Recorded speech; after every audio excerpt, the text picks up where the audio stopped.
people, same places, same parties. Am I just a ghost at night? Too many street lights in this city, I'm missing our ocean side. I've been running, but I can't escape the feeling that I've been away for far too long. 'Cause there's something about our love that brings me peace of mind. Something special about the way our lives are intertwined. There's something about you that just leaves me mystified. Something pulling me to your heart, and I always want you by my side. Keep your body next to mine.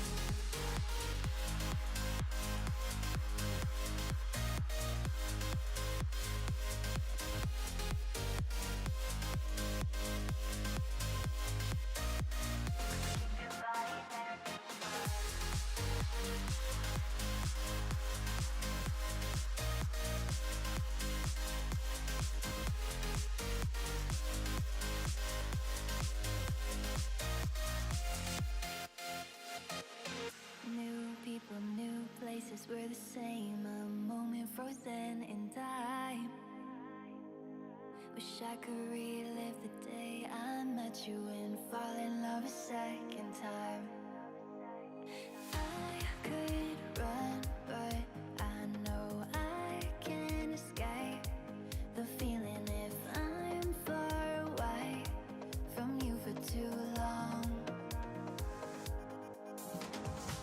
'Cause there's something about our love that brings me peace of mind. Something special about the way our lives are intertwined. There's something about you that just leaves me mystified.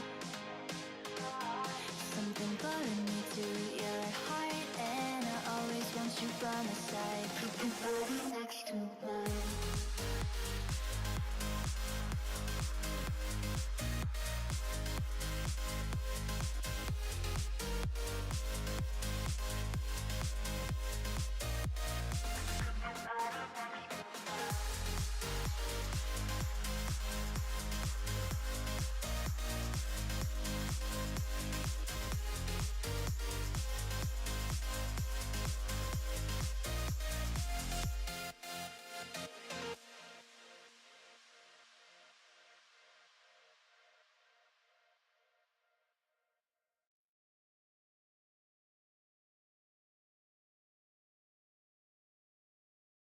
Hello, hello. Voila. Happy Wednesday. Happy New Year. I know New York had their New Year about 5 minutes ago. I need to update my overlay, first of all. I don't have... No, I do. So we're going to jump maybe 16. No. 22. No. 32. Oh, we're getting there. 30.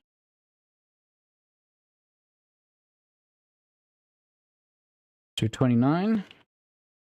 Put some fireworks up for New York. There you go.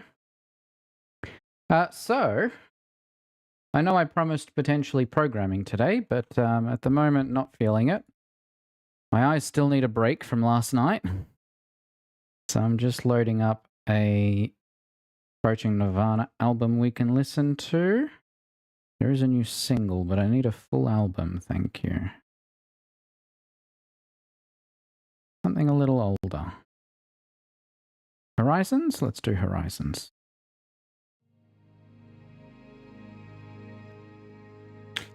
All right, so this morning I had a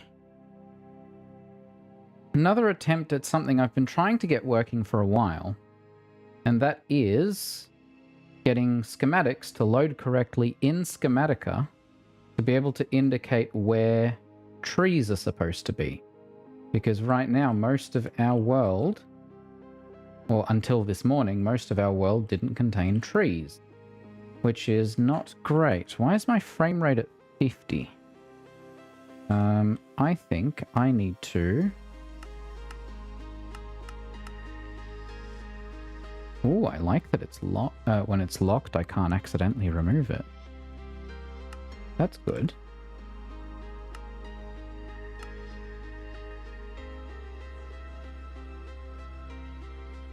Alright, that improves the frame rate somewhat. So I've basically just been going around and placing trees where they're meant to be. So I'm going to keep doing that for a little bit, just because it's nice, easy work and doesn't require a lot of thinking. And once my brain has woken up a little, we can attempt my script for generating biomes based on an image. Hey Root, Happy New Year. Enjoy the celebrations.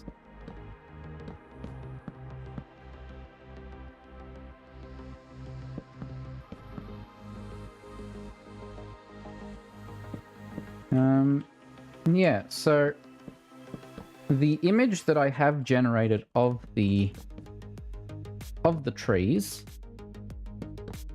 I believe doesn't cover most, or all of the map, I should say. It covers most of the free-to-play area, because that's the area that we're actually going to be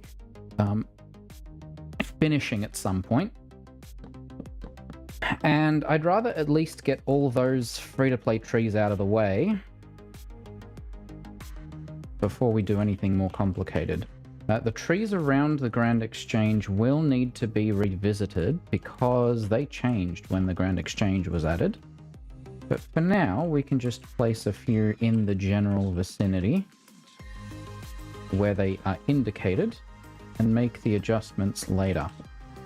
The coloring that I used for the different trees, I might actually revisit that as well at some point, because right now it doesn't differentiate between different tree types, which is a little unhelpful.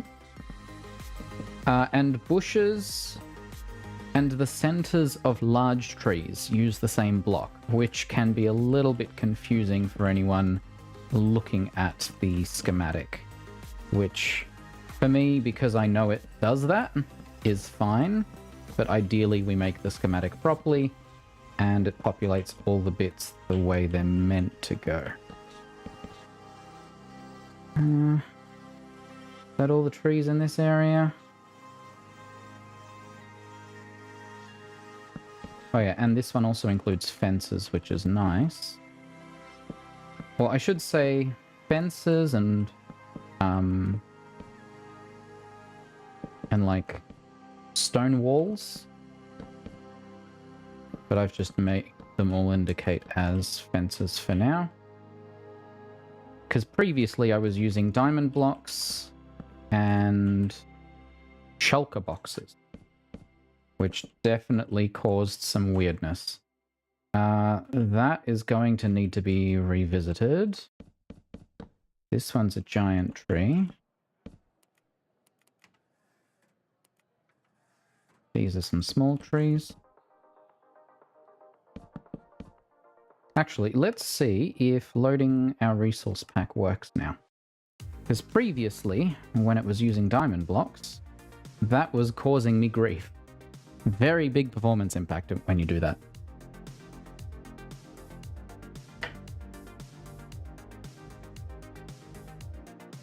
Right, let's switch over the countdown to 21. Which, no, 31.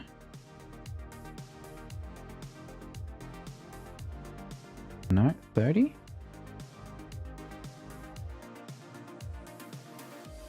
Okay. Chicago's next.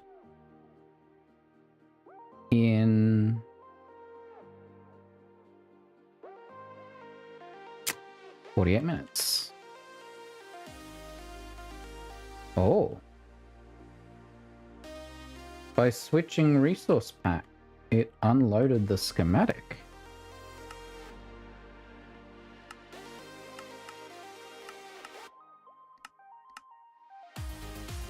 Alright. Fixed.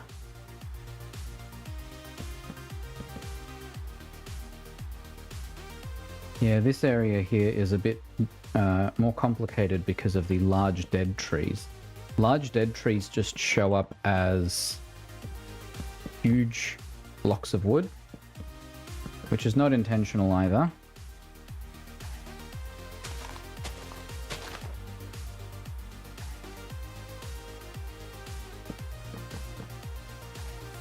But at least this way, our world won't feel as barren.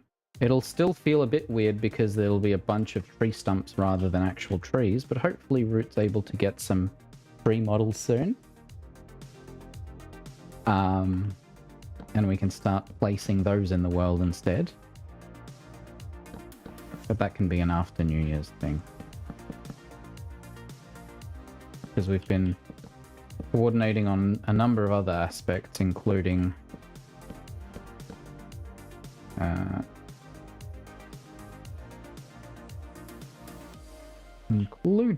oh, this bit's weird too. Animal and mob drops and locations, sort of. Gets complicated real fast.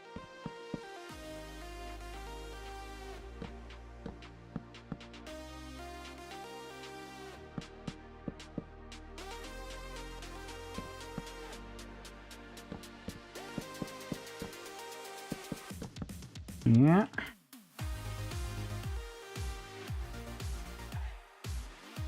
Oh. Okay, this one's a big tree. This one's also a normal sized tree. What is interesting about most of these trees, a lot of them are in the center of tiles, or in the center between tiles, like this one, rather than being in a tile. That's just how they're placed because of how large they are. Ooh.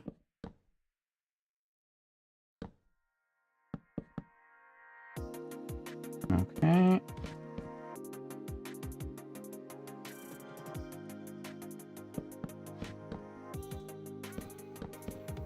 And the main reason I'm doing this by hand rather than getting a computer to automate it is we've automated so much else, and I don't trust anything that can automate block placement at scale, especially in this use case, because my biggest concern would be, say we try and use sand, for example, so that it can be placed at a certain level and then dropped to where all the trees are meant to be. It could trigger block updates in weird ways. It could break lighting in certain areas. Don't trust it. Anything that dynamically modifies the world, I'm always a bit iffy on.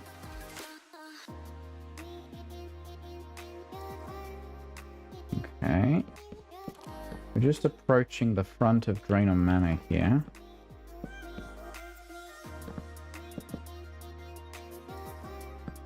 And I know this place has a bunch of dead trees.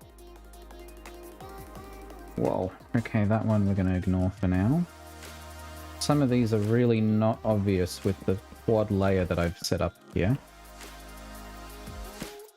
Because the image that I used obviously generated a single layer schematic. And so making that schematic appear in the world, I've just placed the schematic 3 times. Resulting in this kind of ghostly stacking. Which is fine. I also lowered the opacity of the blocks to make it a little bit easier for me to be able to see where I'm placing things, especially if I'm using the same block as the template.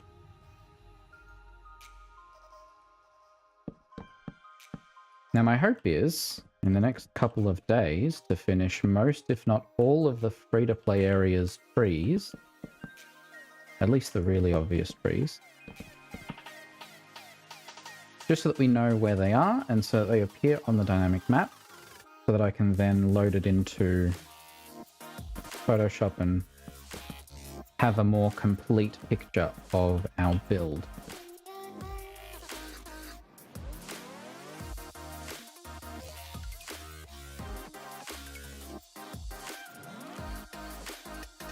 I'm gonna have to check Karamja as well. That one's gonna look interesting.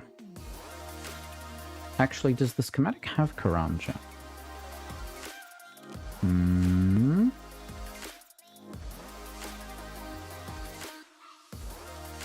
Where did I put... That is a good question. Where did I put the image that contains...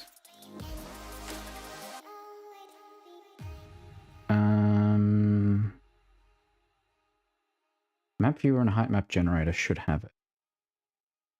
Height maps...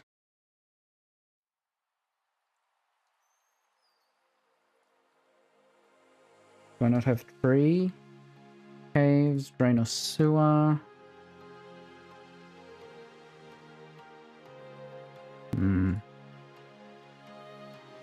Sharing? No. Cache backup? Alright. I see how it is. We'll just have to do... outlining overlay. That'll contain our trees.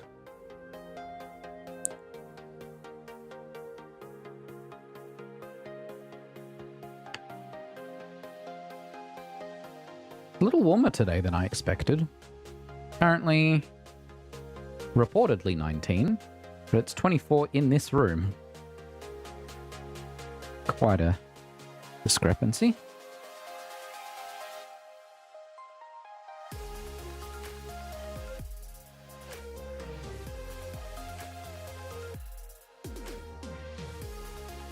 Yes. Okay, so the image of trees that I have, yeah, it only goes up to...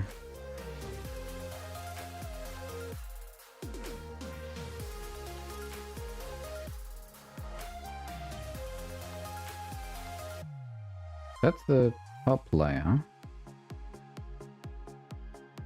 The trees are still visible. How does that work?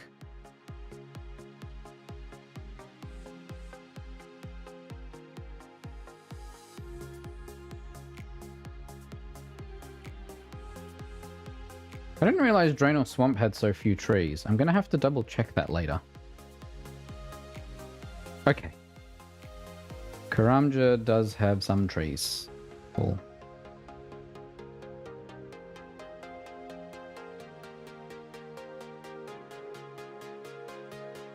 Ah, the RS colors includes the trees. Okay. That's fine, because what I wanted to check here...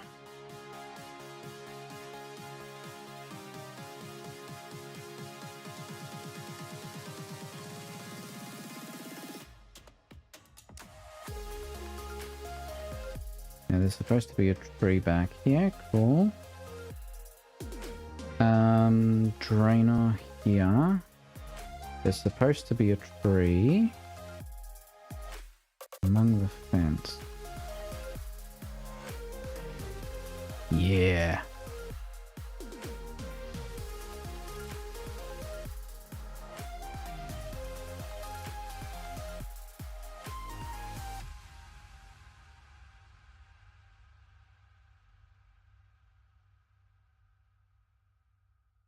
Mm-hmm.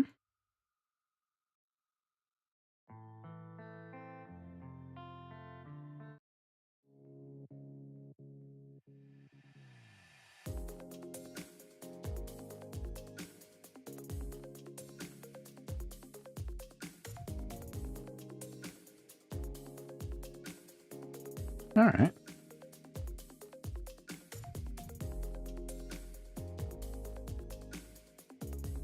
Let's go to Karamja then. See if I missed any trees along the way, which I did. Because I've been trying to do it in stages.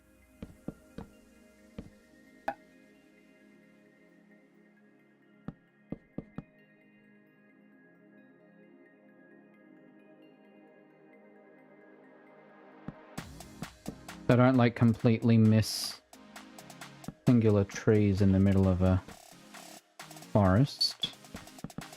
Or like a line of trees around a forest. So I was trying to stay on that side of this wall initially. Is there actually a tree like practically in the middle of this footpath?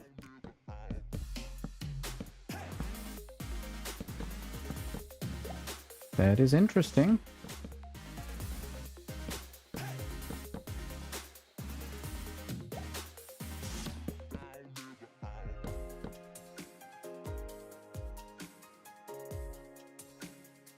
Mm-hmm. Dead tree. Dead tree. The reason I know these trees are correctly lined up is because I've actually aligned them to the trees on Tutorial Island, resulting in a really, really obvious alignment of the trees to the grid, the coordinates at the top of the screen. And therefore, if I teleport in RuneScape to any exact coordinate that is supposed to have a tree, so far it has been 100% correct. Which is exactly what we wanted. Interestingly, there were some trees that had been placed before, both on Tutorial Island and off, that were correctly aligned, and others that weren't. And I have a feeling that the main reason for that is most of those trees, whoever was placing them, it might have been me, I don't remember.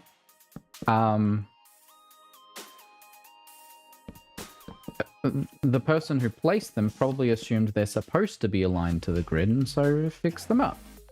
Which is an understandable assumption to make. It is just incorrect, unfortunately. Whoops.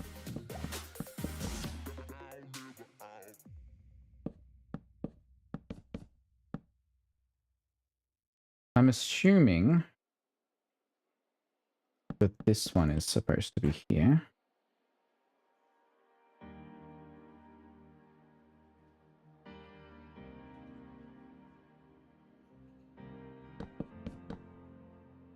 Mm-hmm.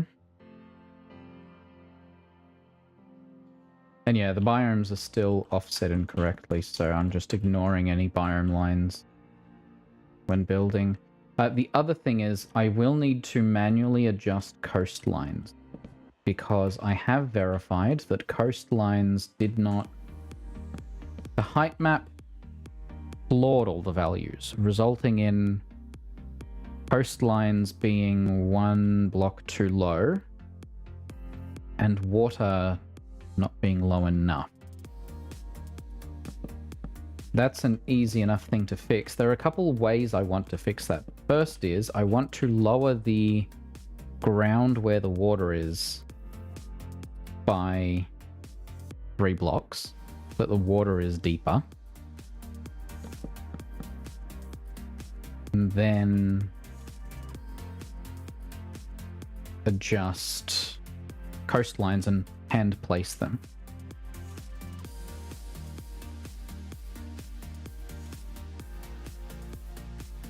I'd rather they be accurate, you know? Now, I think there are supposed to be some trees in this area. Don't know if I've placed them all. No, I haven't. And anywhere where there's a tree that's overhanging water, I'm just placing it above the water for now, and I can always tweak that later. How are we looking? Half an hour.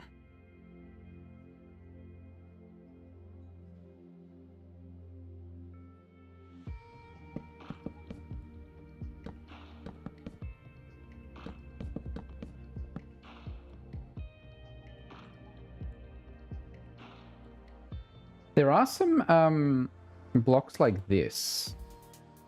Slime blocks, which I assume are supposed to represent trees. Ah, shrubs. Okay. So some shrubs, for some reason, are correctly included in this particular tree map. And some shrubs aren't, and I'll need to revisit why that is. So I can go around and double check where those shrubs are meant to be. And that those ones are where they are supposed to be.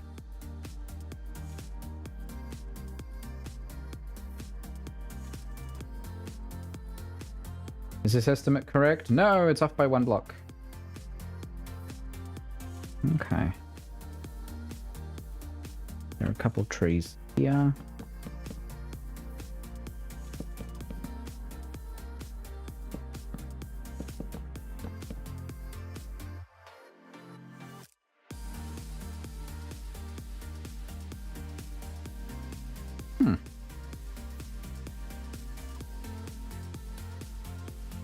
It is weird to me, areas like this, oh, there might be trees, but it's too high up.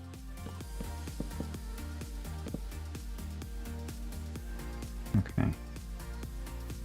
That is one downside of this system. Let's just add an extra layer. Why don't we? Load schematic. No, schematic.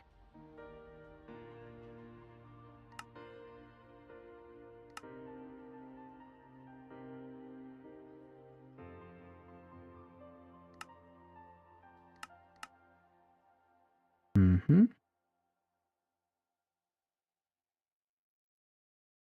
3120.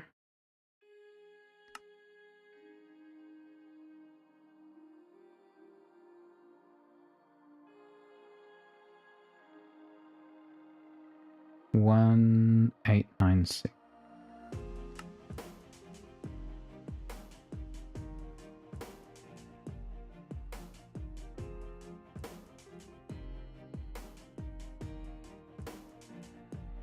Cool. And then if we select that there, I can actually just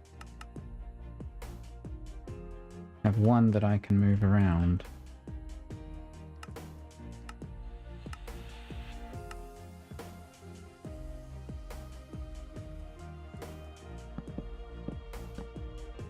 Yep, there are trees up here.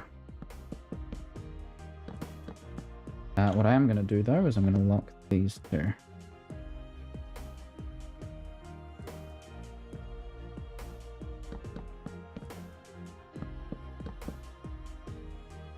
Mm-hmm. Yeah, fewer trees than I expected.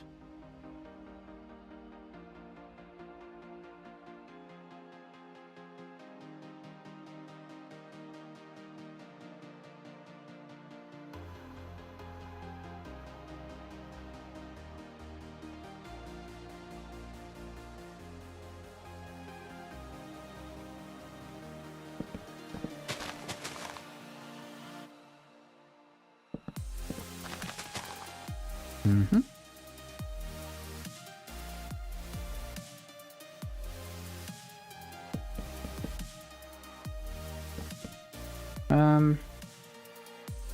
This area I don't think is free to play. I think the fence goes around there somewhere.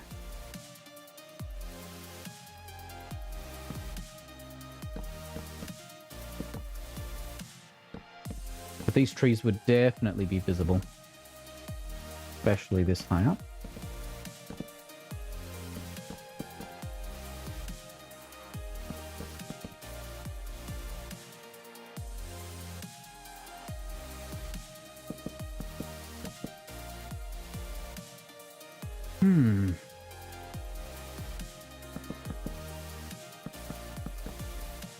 Oh, a fly has made its way inside. Mildly annoying. Why? Accidentally disabled the preview there. Usually helps to make sure I can see my face. Make sure I'm not out of frame. Let me quickly post on Blue Sky.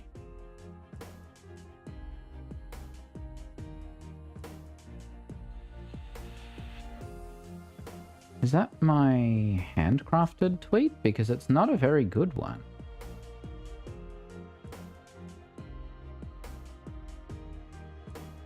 It is. Okay.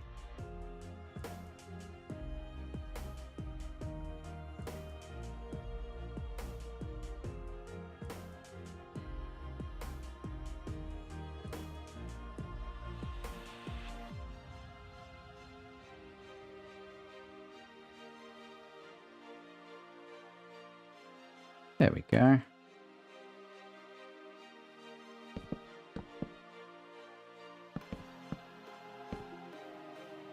How are we looking? 27 minutes. Actually, let me grab my phone.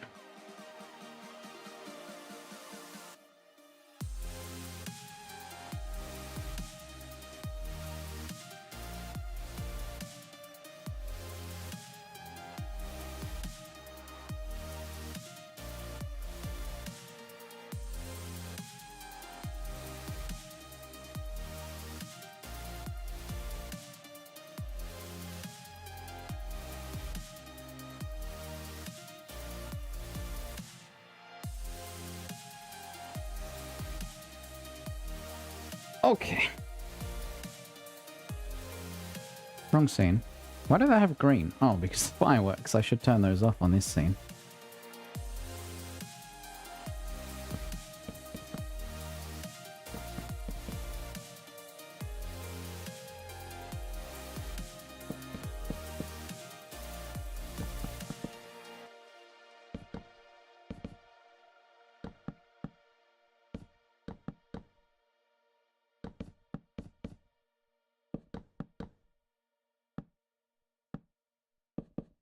The main reason I'm doing this right now, of all the things I could be working on, because there are many,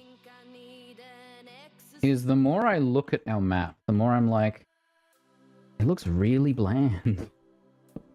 It's just because trees make up so much of the map that when you haven't done them yet, you just have landscape. It doesn't look good. Like, it's very cool that we've got our landscape as accurate as we do. But if there's nothing on it, it's not nice to look at. So here we are. Plus, this also helps as an additional visual reference when lining things up.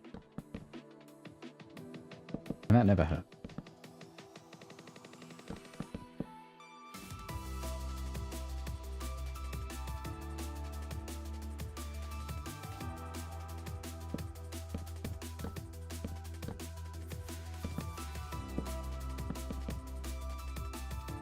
Yeah, these trees would definitely be visible as you're running past on your way past Varrock. And today I'm going to avoid launching Task Manager, because that caused me some grief with yesterday's stream. I don't think the YouTube stream actually recovered when I crashed yesterday. It wasn't even a crash, it was just a graphical hang. Because music continued on my end. Alright.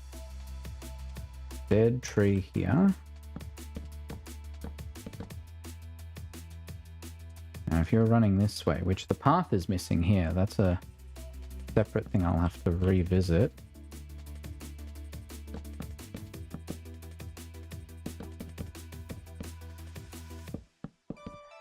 Big tree. Small tree.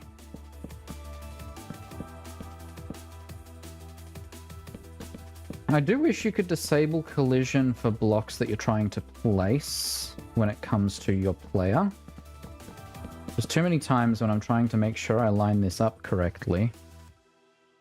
I place the tree pieces exactly where I'm standing, and that doesn't work.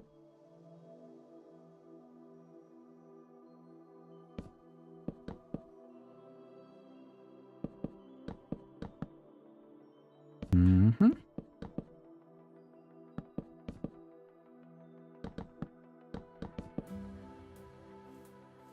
See, I would be doing this, I wasn't live, so... This is the glitz and glam of building a Minecraft map. There are probably automated ways to do it, but I like the personal touch for some aspect, you know?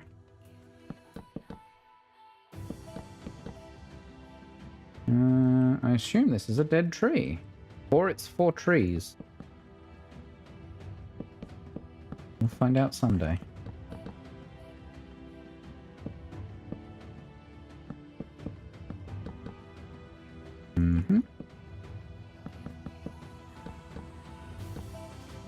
Oh, that one's tricky too.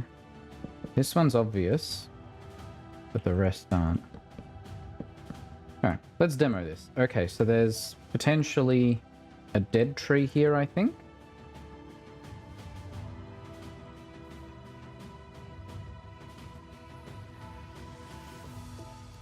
Yeah, I'm expecting a dead tree in the middle of these 4 tiles.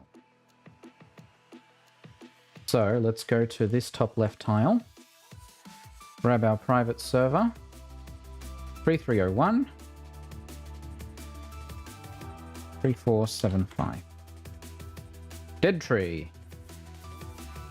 And we are standing in the top left corner of it. Means dead tree goes here.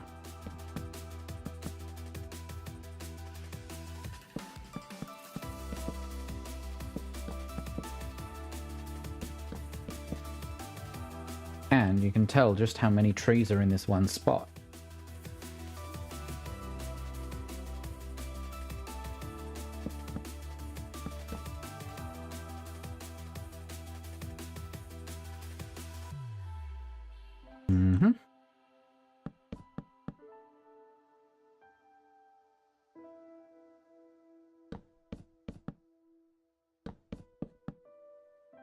Big tree.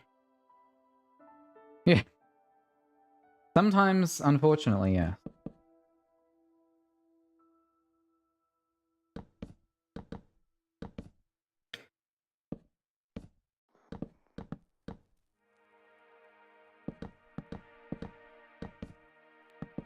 Sometimes the hardest way is the only way. Which we've also experienced and has been very annoying. Also, I was thinking, if you're listening, if you're still listening in, when we do NPC movement, whether it be players or mobs, because I now have the coordinate system from RuneScape in Minecraft, we can just set up all that pathing based on RuneScape coordinates. That way we can just import what we can get without having to reprogram a bunch of coordinates from scratch. Or do a bunch of manual conversion. Oh, wilderness is gonna be time consuming.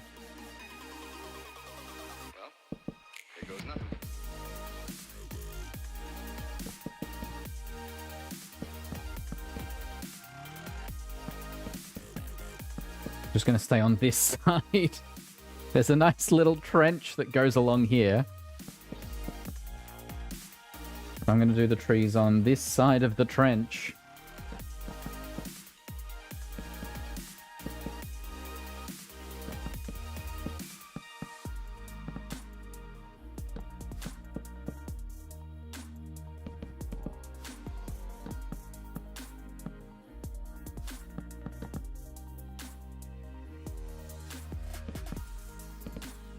It is good that a game like RuneScape has so many trees. It would be so bland without them. Because outside of that, textures aren't anything to cry home about. They're all basically single colors with a bit of transition. Well, that map viewer from yesterday had simulated pathing for all the mobs. So, and the README specified where they got the pathing data from. You've got RuneLite, caches, item spawns, NPC spawns, fonts, some pathing stuff, some procedural texture stuff. So Blue Ride apparently has pathing.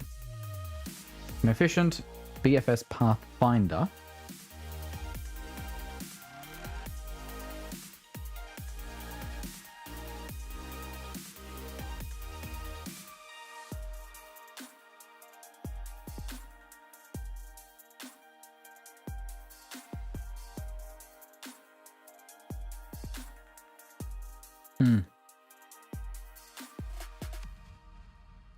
These are the fonts we have, actually.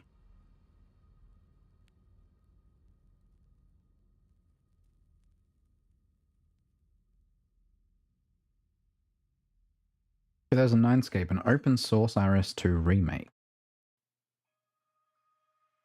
Too bad there's a 2004scape and a 2009scape. But yeah, it has some kind of NPC data, which I assume is loaded from the cache. Because, like, these guys, right?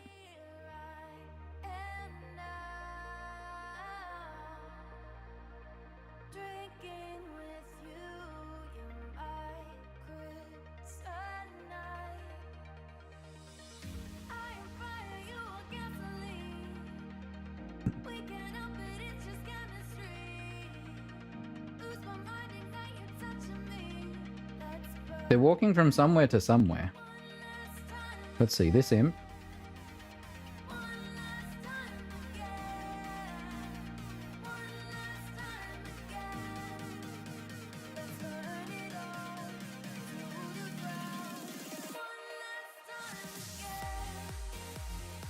Because my assumption is, if the guy used custom pathing based on real RuneScape path coordinate, then we can probably just do the same, where we have the coordinates. We just tell the character, yep, so now this imp, starting from this point, he's got a bit of a extra path. Let's check something a little easier, like the shopkeeper. Let me just hide the...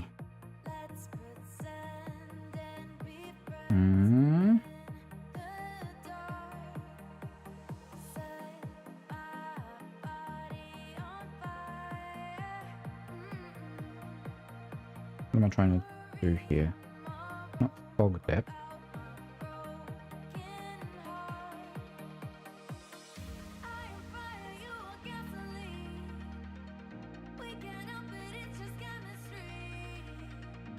Max level, that's what I want.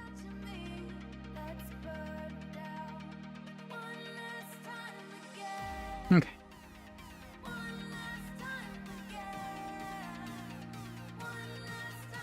Gonna put that here.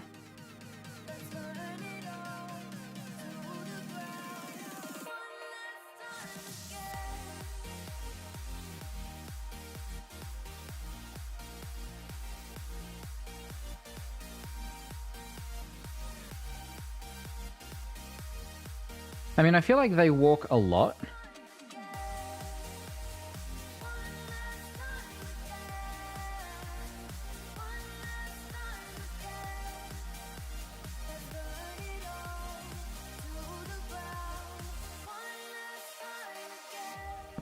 Okay, so he's in the corner.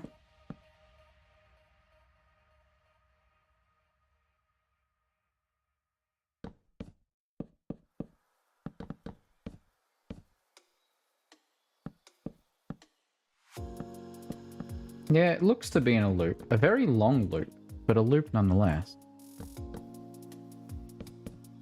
Gonna go back. No? Yeah, now he's back in that corner again.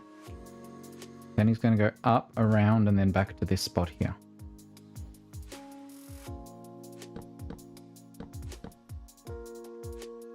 Down through here. I think it might be reversed as well.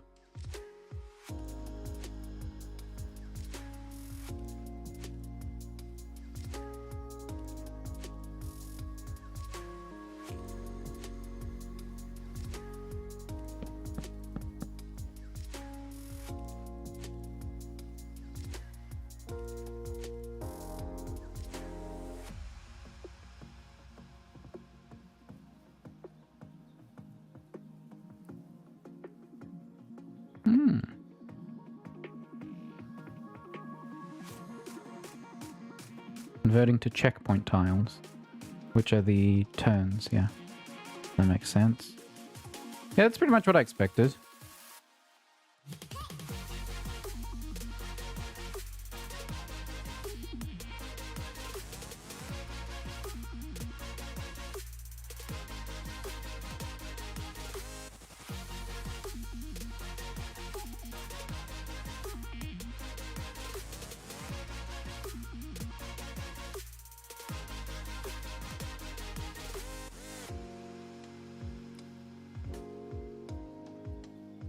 Yeah, RuneLight has some in login, apparently.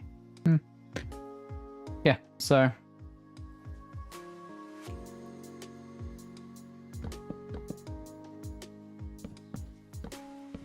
must be contained within the cache. Like the actual locations that they go. And then it's up to you to use some kind of pathing algorithm.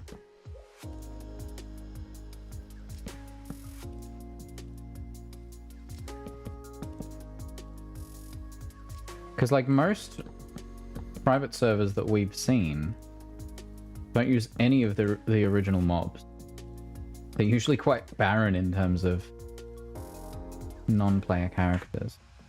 I have accidentally gone onto the wilderness. Now, what I wanted to check was there were a couple trees in here that looked incorrect. Yeah, because the person who placed them assumed they're meant to be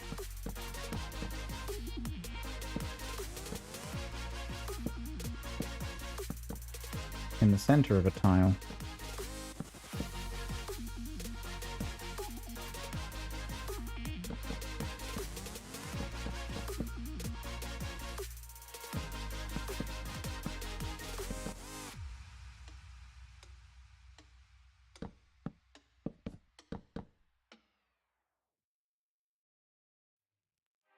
I love actually like flying around and going, oh yeah, that fence is in the exact spot where it needs to be.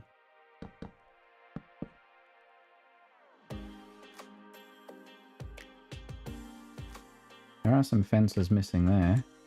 These trees are way off.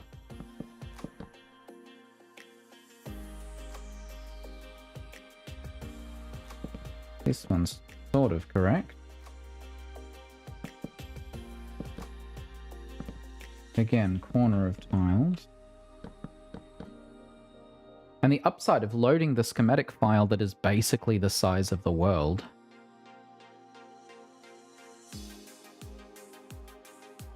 is I can fly anywhere and I know for sure that things line up because I've lined it up on Tutorial Island.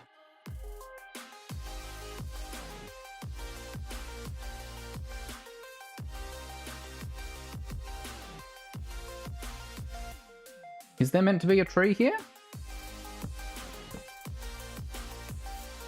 Let's find out.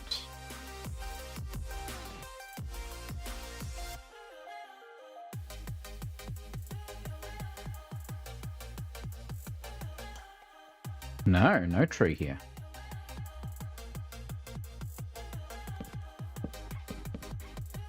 I wonder if there was a tree added there at some point.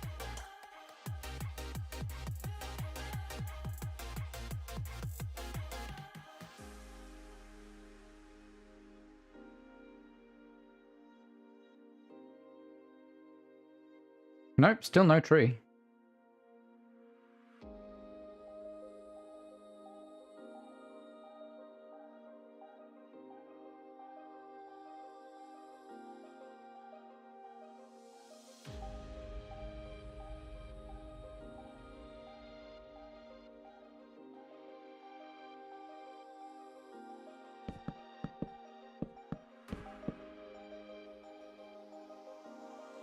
Yeah, that path needs to be shifted a block over. That's almost definitely my fault.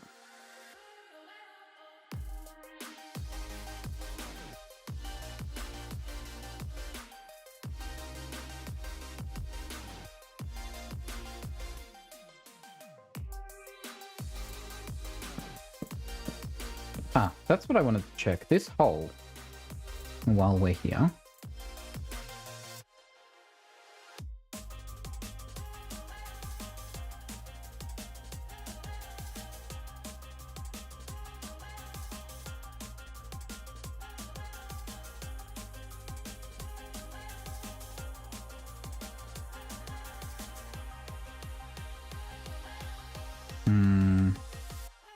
Hole's in the wrong spot.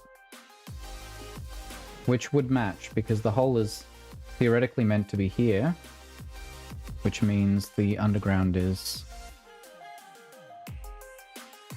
I don't know if that's a library. Could be.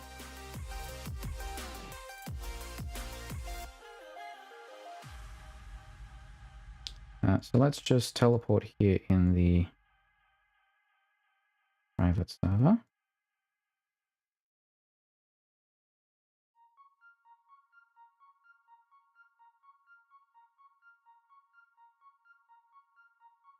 There is something so wrong, and lately I don't know what to do. Picture perfect, but I'm dying. Cool. So let's do... We both get so still. Tell me something real. I need an adrenaline shot. Make me feel what I forgot. Baby, got the will. We are road warriors, free and notorious. Shut up and drive. Ride or die till the end. For it, kiss me again. Shut up and drive. Shut up and drive. Shut up and drive. Shut up and drive. You and I. Just shut up and drive. See, some of these trees are perfectly aligned to where they're meant to be, and some of them are 1 or 2 blocks off. That fence is where it's meant to be. There are no trees here. I guess you are in the city center. Why would there be trees?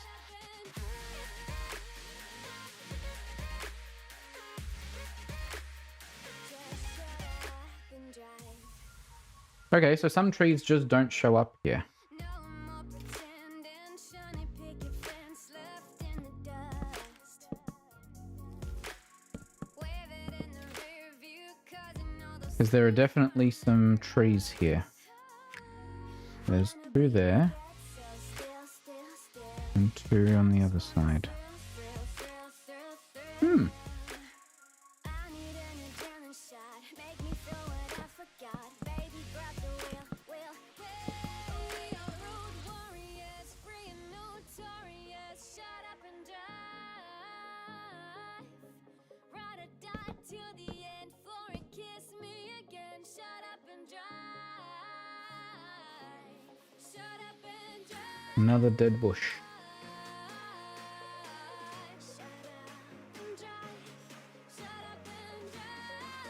I think the museum is in that area.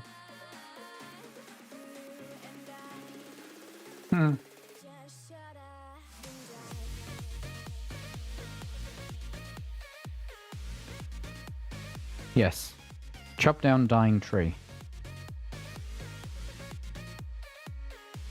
The plant isn't.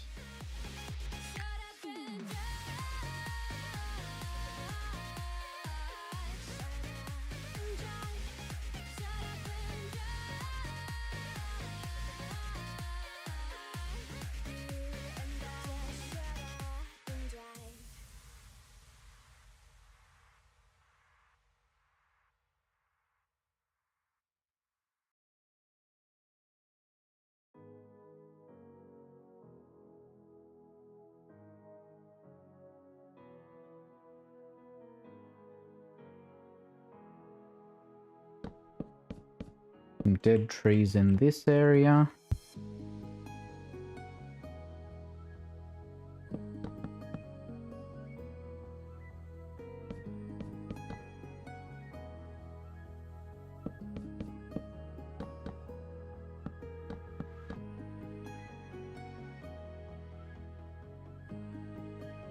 That should cover them. 1, 2, 3.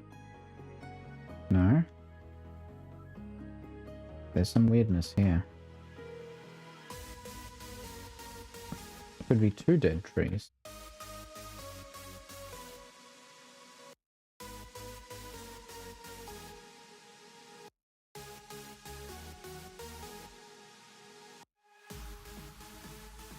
How'd I miss this one? This is why I'm looking over existing areas more than once.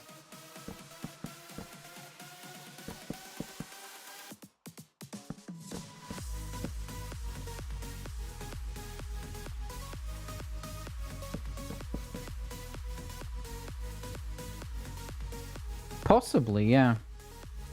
I don't remember how we calculated our tree overlay in the map viewer. Might have just been based on IDs.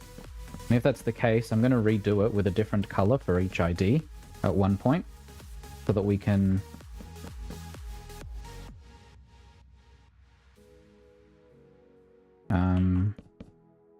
better identify them when we do need to place down models.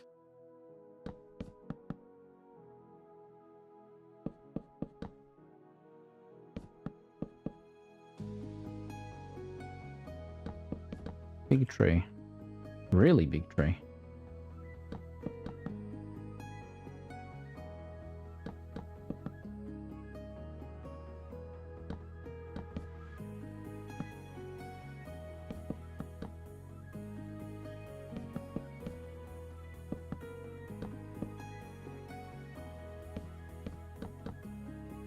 Oh, here we go.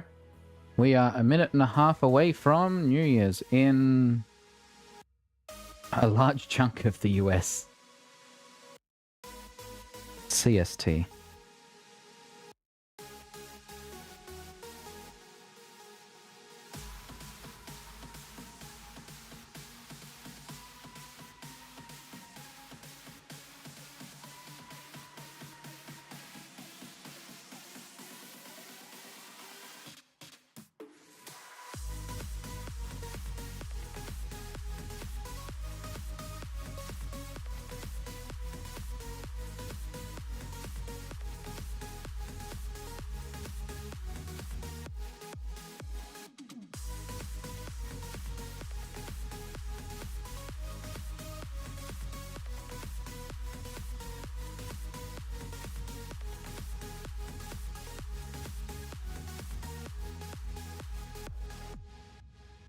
Seconds.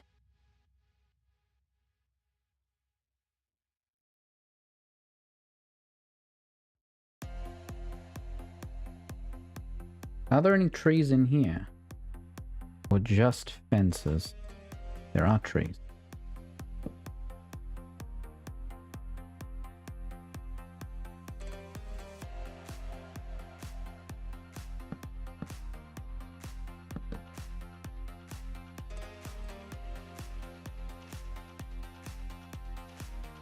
There we go, fireworks overlay for CST.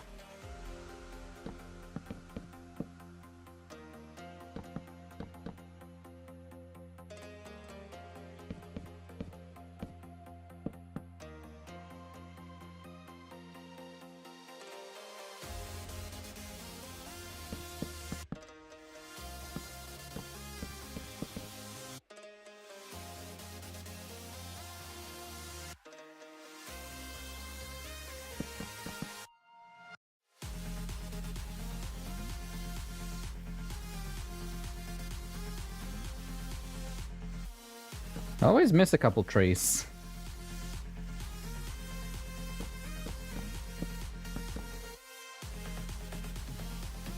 I mean, one similar to missing a few IDs is my biome mapping. I can actually show you here. Yeah. There are 82 different colors, and they're condensed down into like 6 different biomes, which was completely unnecessary. So I'm hoping when I redo biomes, I'll add a little more to the color palette. So we've got a little more to work with. And by aligning it correctly, it should look really good. Because it was the first attempt, and I wasn't sure A, how well it was going to work, and B, whether it was going to be accurate in the first place. So I didn't want to like put in too much effort, but now that we know the idea works, just a matter of doing it correctly. Alright. We can hide the fireworks, we can bump the overlay to 31, which should give us mountain time.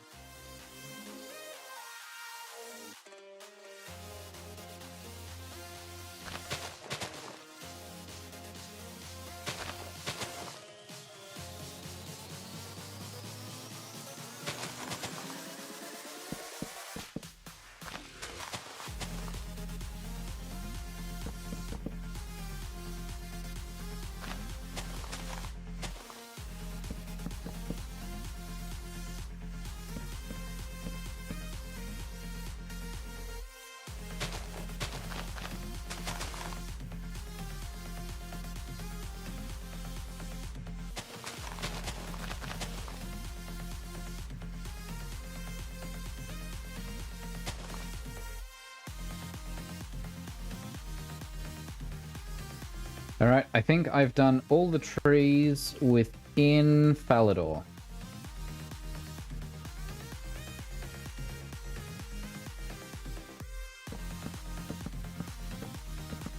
I totally didn't miss a really obvious one. You saw nothing.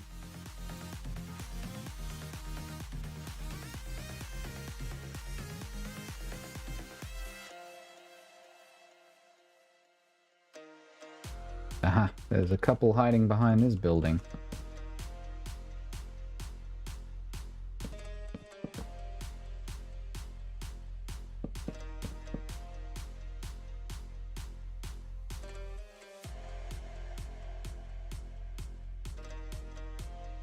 Alright, now that should be all the trees within Falador's wall. Oh, I forgot to clean this up.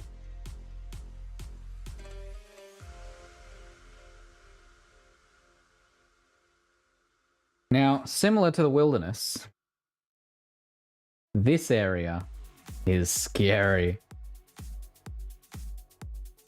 So many trees. How does it look in our map now, by the way?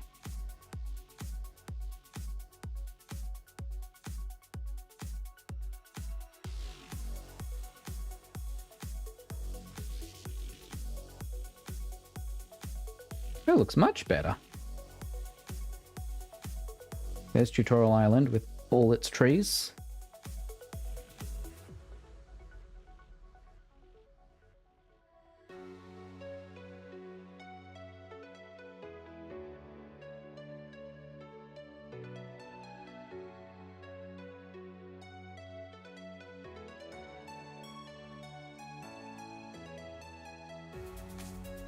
Yeah, this area is going to be quite tree heavy.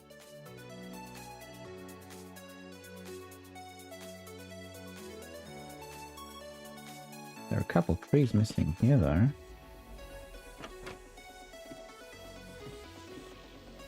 Where does this trapdoor go? Oh, the sewers.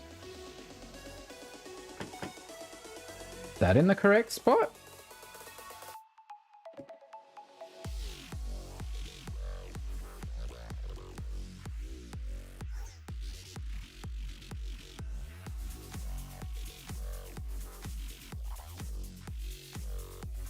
It's 1 pixel off.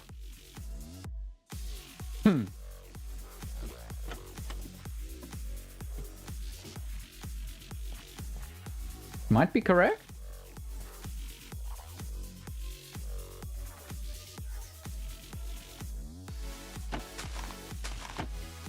I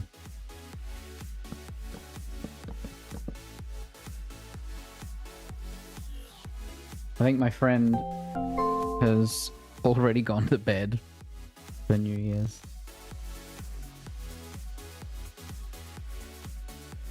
Catherine Hope, thanks for the follow. Welcome to the order. Happy New Year to you. Hope you're doing well. I'm doing well. I'm still tired from last night's stream, but recovering. As expected, I only got 6 hours of sleep.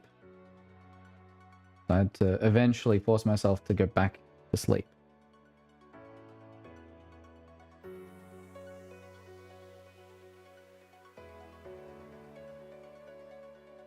Theoretical wander range of at least 16,000 game squares. Now, Root, when you say entire game map, is that overworld only, or is that undergrounds too?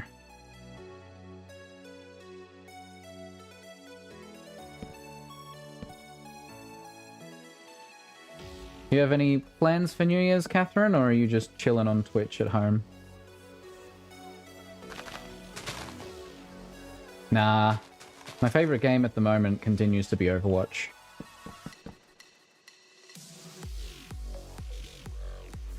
I have many hours in it. I mean, I have many hours in Minecraft too. But in terms of like actual long-term fun, definitely Overwatch. Minecraft is a relatively close second. But there are so many different ways you can... Did I...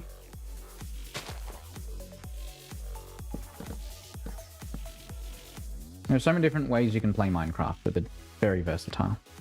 I mostly stream Overwatch. In the past, I did stream a fair bit of Forza Horizon, and I'm really hoping we get a new Forza Horizon game soon. That'd be nice. But if I don't, then probably not going to stream that for a bit.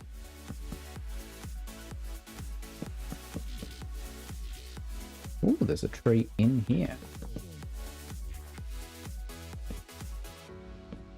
I think that's in my bio at the bottom, but I'm from Melbourne, Australia.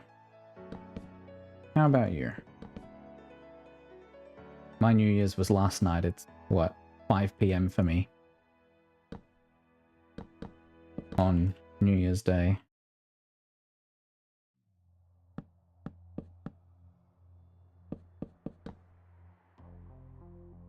Alright, well, walking up to Falador now.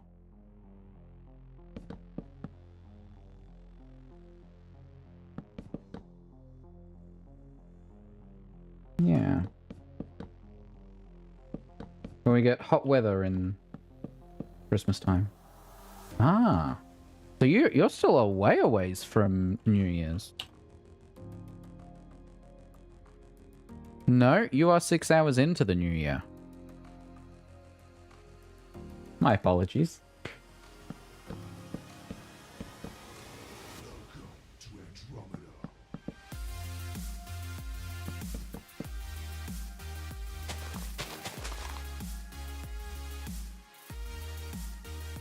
Nah, I'm good, thanks.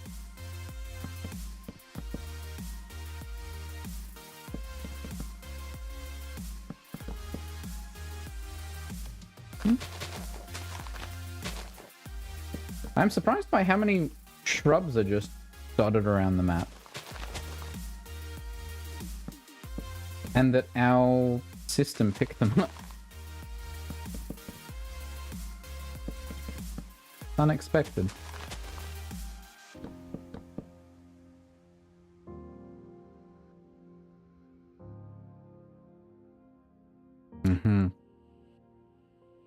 Alright, well, there's a better way to do that.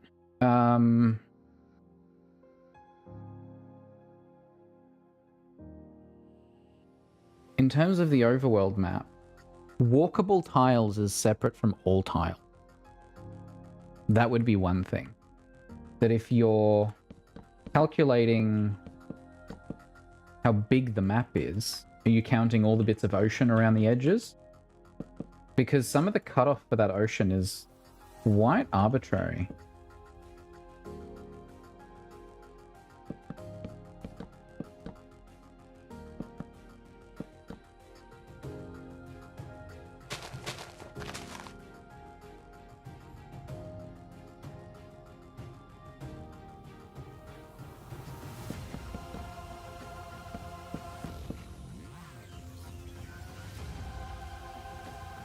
Trying not to miss any trees this time. Oh, big tree. Push.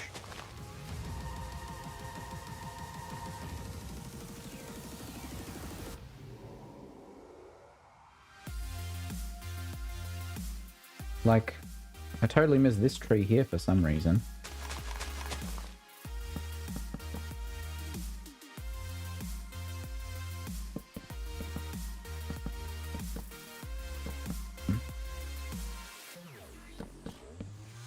That goes there.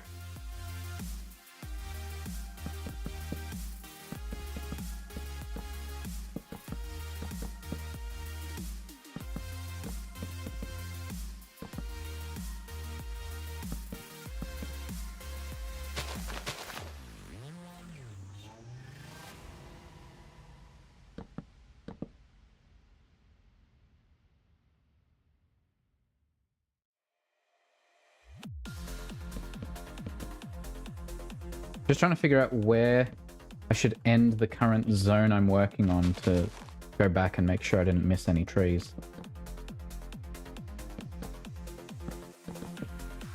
I'm thinking that left side of the Falador.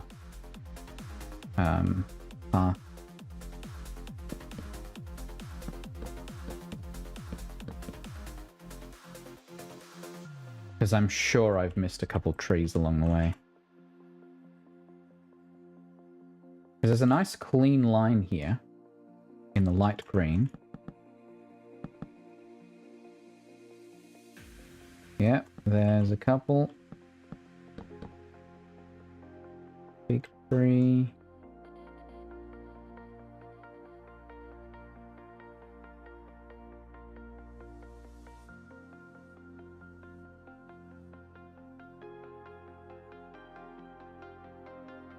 Mm-hmm.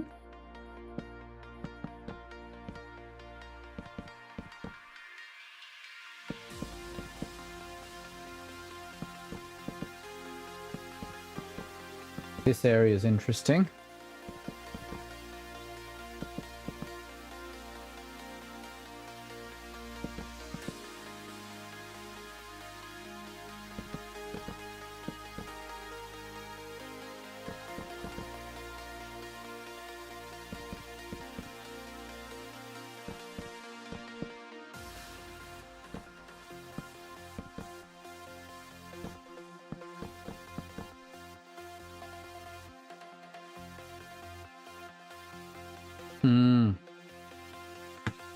That too.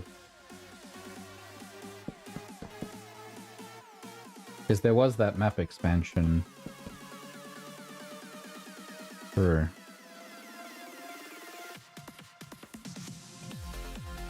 I think I did all the trees down here.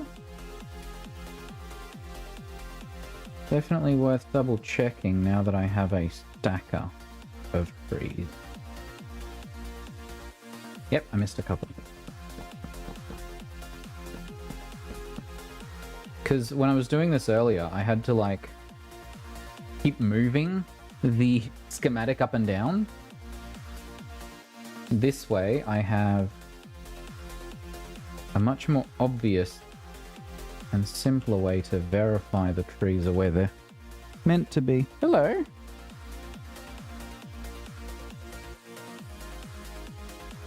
My cat has arrived.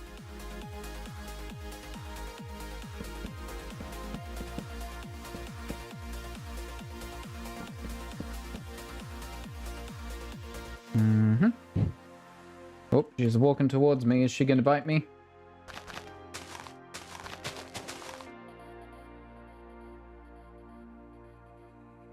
Hello.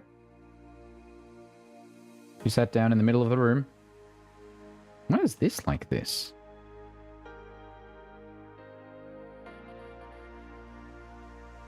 Oh, because there's a hole. Well...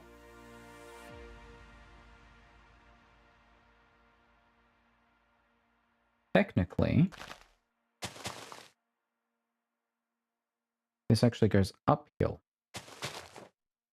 Now, is this where the tile is? No, the hole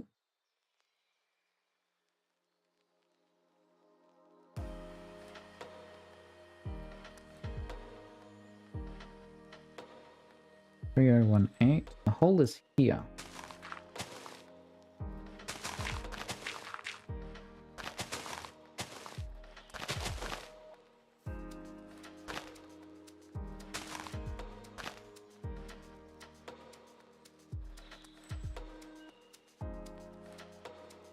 Mm-hmm. All right. I'll tell you the truth.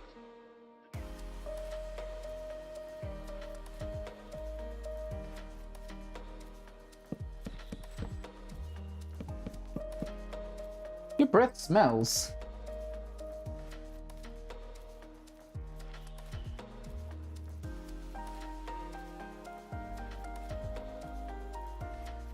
Hmm.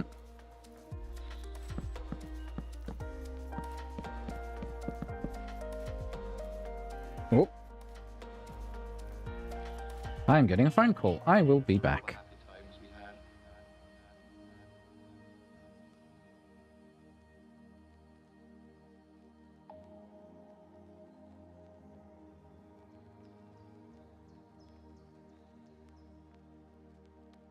We're very much alike.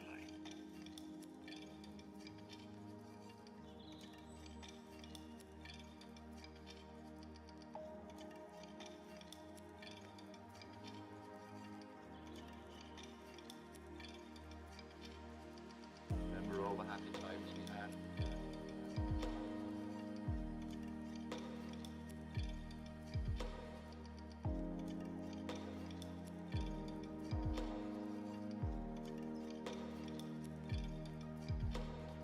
I'm back. Very much alike. Now, this is wrong. This is not a tree. All right. This is a giant tree. Unless there are multiple trees here, which I find unlikely.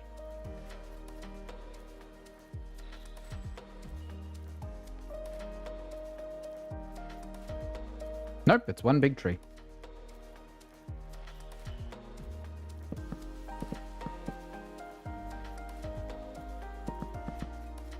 Oh, there we go. Now she's nibbling on my foot. What?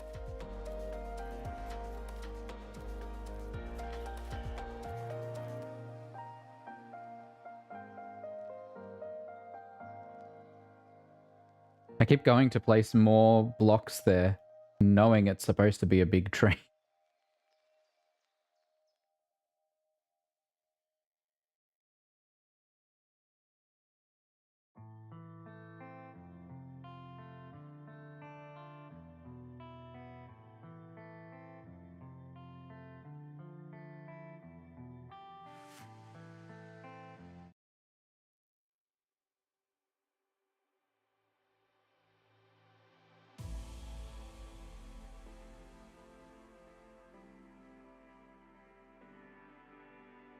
Having a cat can be quite distracting.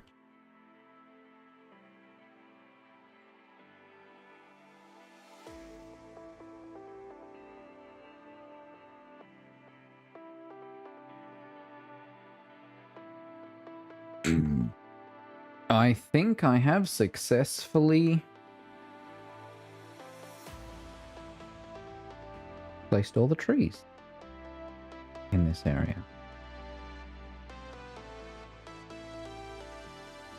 I'm going to see what my cat wants. I'll be right back.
Yep, she was hungry.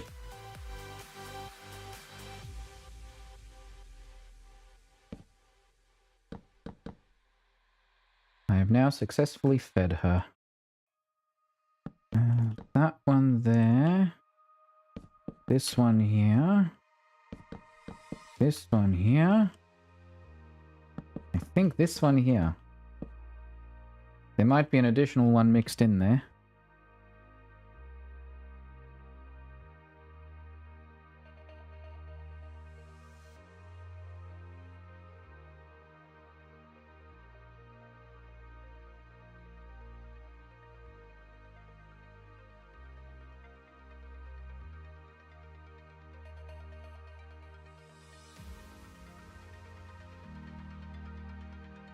Mm-hmm.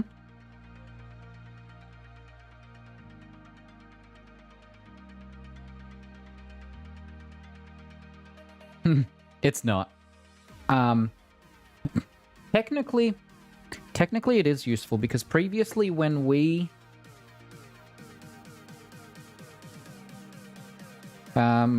attempted to grab the map image and throw it into our thing, which the tiles are 2x2,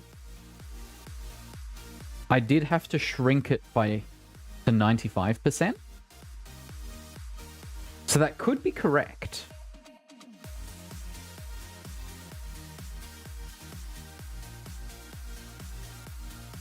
That is a weird thing that they did, though, where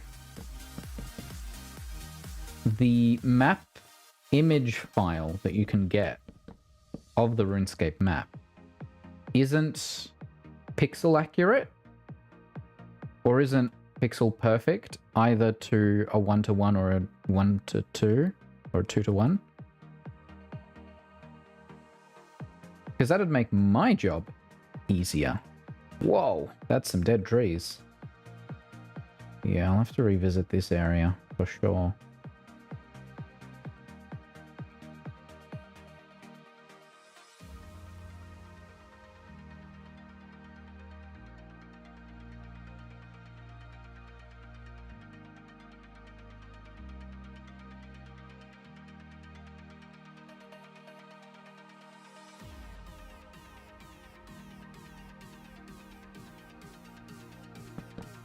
Missed a couple trees here.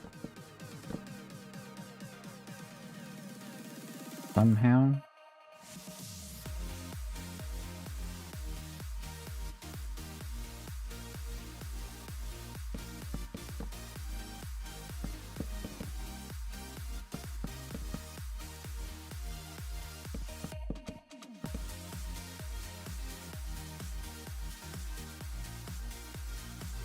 The problem is when you scale something that's 3 pixels to 2 pixels, you lose clarity.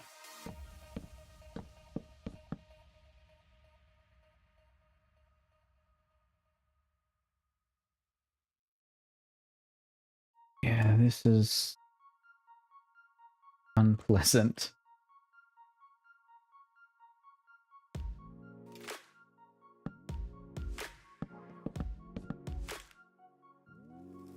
Which is why I'd prefer to generate the map out of the RuneScape cache, which that map tool I showed you yesterday can do. So if we have a look, right? This one. If I click this map button, it does have a browsable map, and you can zoom in. But what you'll notice is that by default, I don't know if you can see it on stream, but there is some blending and blurring involved. However, if I go in here, firstly, look at... if I go here and I go, okay, this one, position absolute, but also image rendering pixelated. I don't know if you can see the difference on stream.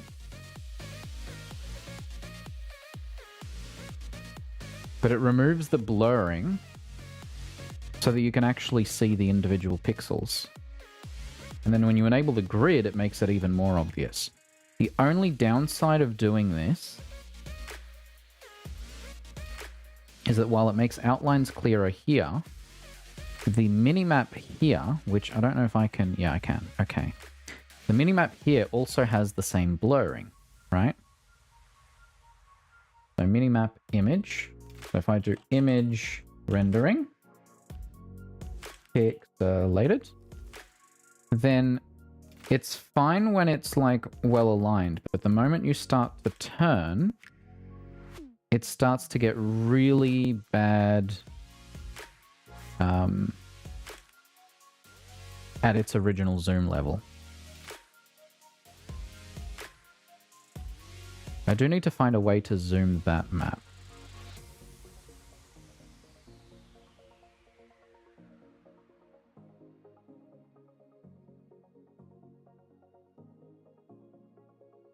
But yeah, that allows us to go, oh yeah, this is supposed to be... They changed this. It used to be different. Hey Titan, Happy New Year.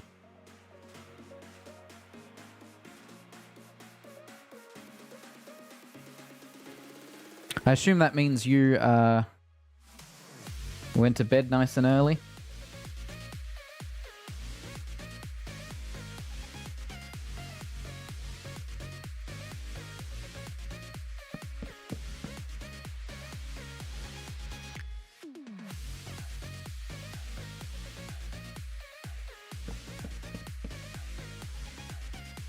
Oh yeah, that's not too bad. I didn't fall asleep until 3 in the morning. And then woke up at 8 o'clock again. Which is really starting to annoy me. I don't like waking up that early. I'm on holiday until Monday.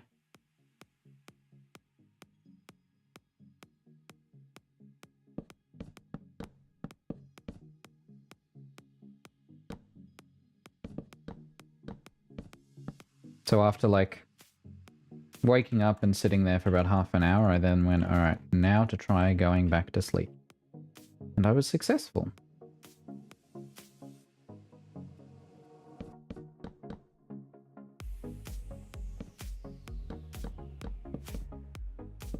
So then I woke up at 11:30. Like, all right, well, I should probably eat breakfast/lunch. Then I got distracted with getting this working for today's stream. And so I didn't eat lunch until like 1 o'clock.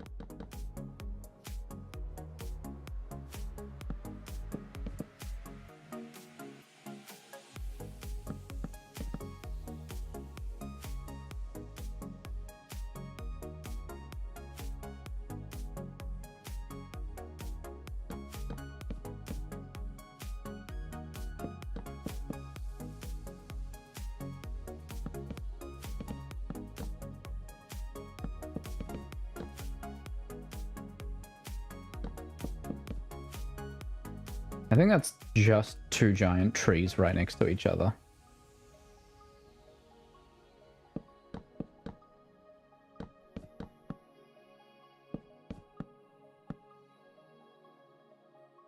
Oh, there's a tree here too. Where are we exactly? Ah, this area.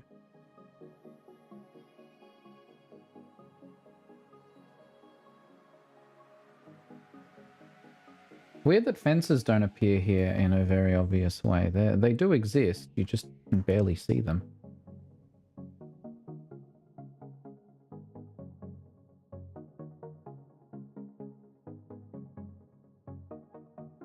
Alright, that line we drew here.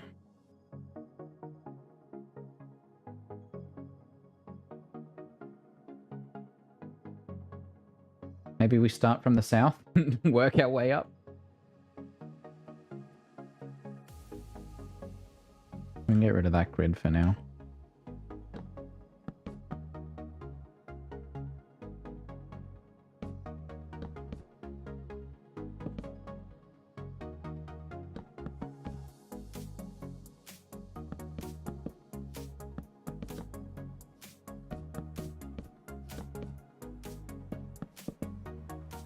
I don't know how long I'll do today's stream for. I don't know how much energy I have. Right now I have some.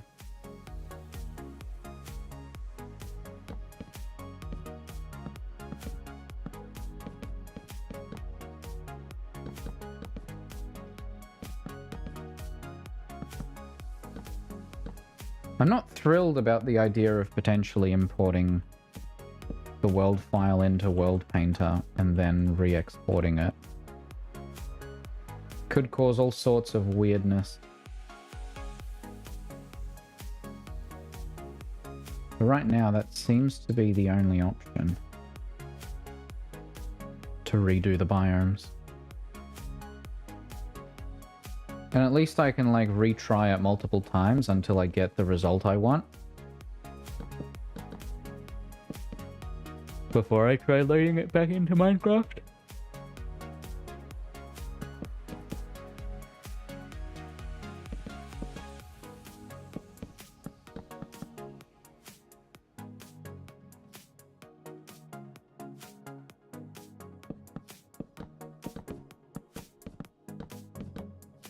I'm already yawning. That's a bad sign.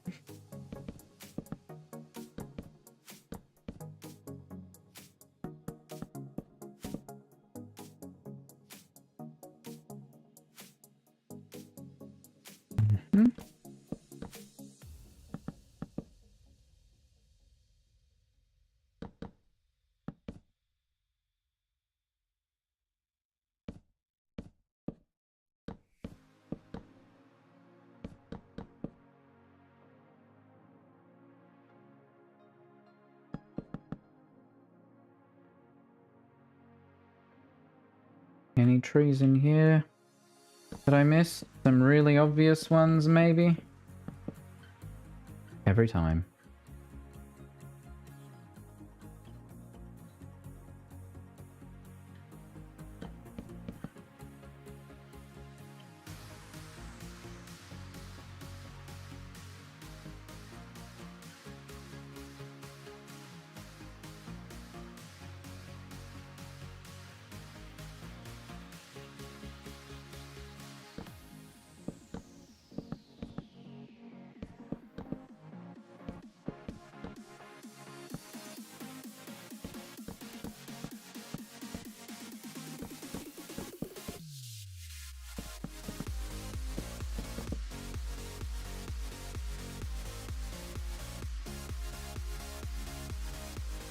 How many biomes does Minecraft have?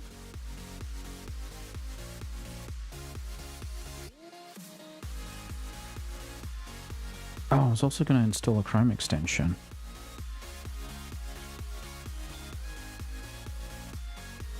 Two, yeah. This one. Biomes.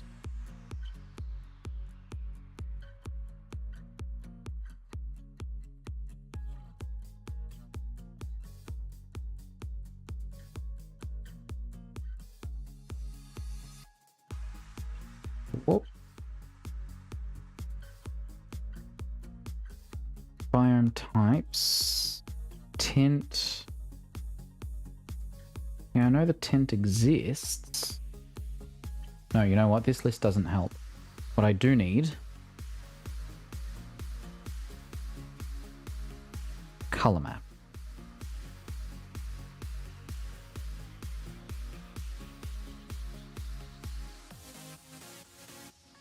So this is the old biome mapping, which is what we used. And you can see there's a total of 1, 2, 3, 4, 5, 6, 7, 8, 9, 10, 11, 12, 13. Which we used 1, 2, 3, 4, 5, 6, 7, 8, 9, 10, 11, 12 of. Now, here's the new list, which is 1, 2, 3, 4, 5, 6, 7, 8, 9, 10, 11, 12, 13, 14, 15, 16. So we can potentially go 16 color palette. The challenge is figuring out some of the differentiation here. So like, yeah, we might split this one in half, right? Very light gray, mid gray. But like you get some which like this one here. Where's the note thing here? This one says this is the color that turned out green but was in the desert. This one says this is in the desert but too dark. And then you've got like this one's very different to the rest of these browny greens.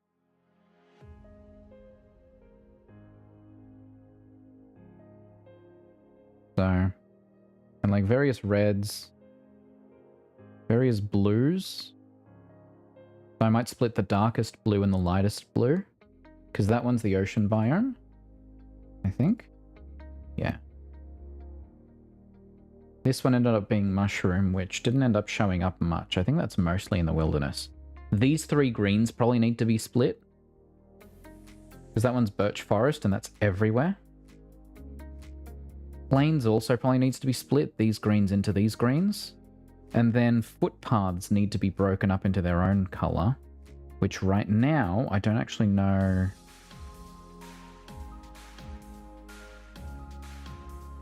They might be the bottom half of this set. Because that's extreme hills, right? If I stand... Let me just quickly do these trees here while I'm here.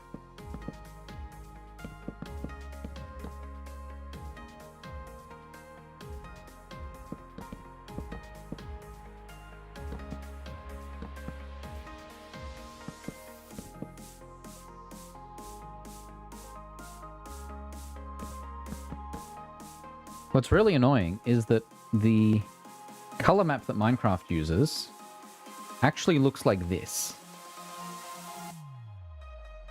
So it's really unclear which biome it maps to, so you have to use templates that people have made. And whereas Optifine actually has... Yes, this one says Windswept Hills. So Extreme Hills got upgraded and changed to a different name. I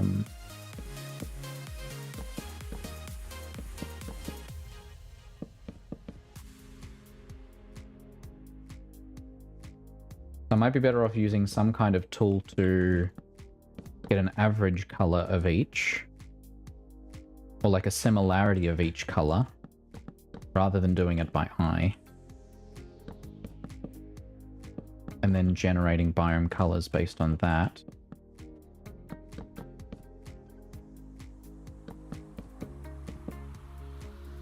We'll see. So now I first need a tool that can actually grab... let me load the image to show. Yeah, this image file basically. Which has the wrong color for the ocean. But like, you can see these... This here turned out to be a green color, which is wrong.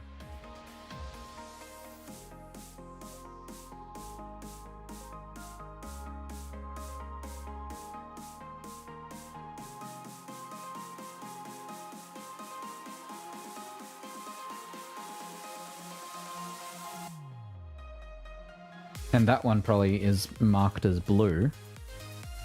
Let's see.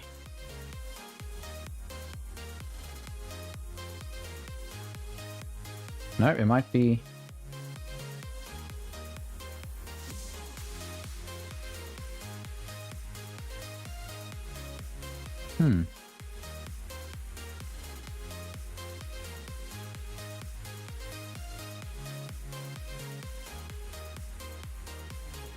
That color's not in our palette. Oh yeah, and I don't know what fallback color it used if something didn't match the palette. So that could have caused some grief too. You never know.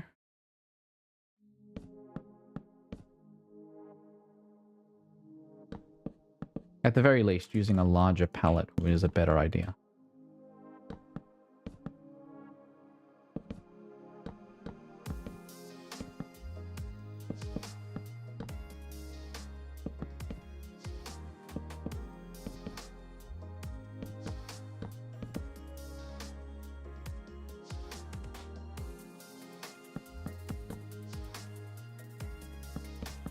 Well, I appreciate this section of the map had fewer trees. Down there. This area has more.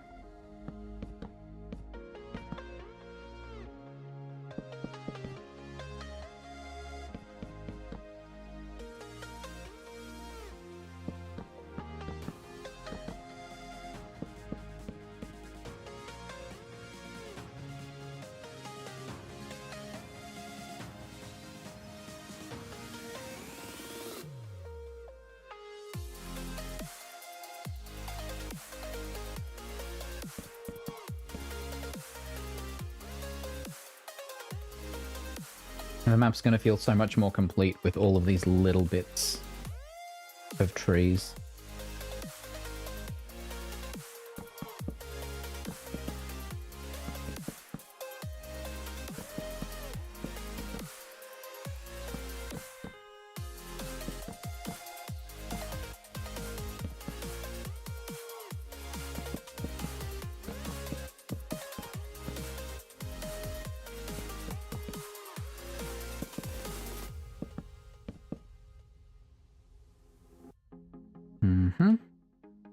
Almost missed this one.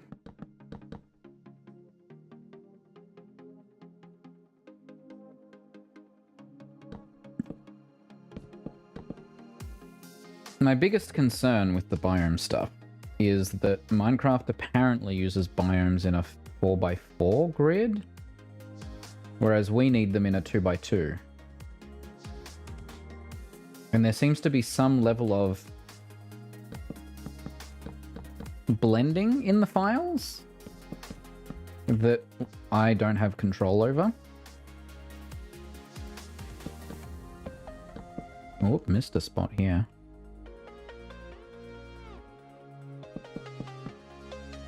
Missed a few trees.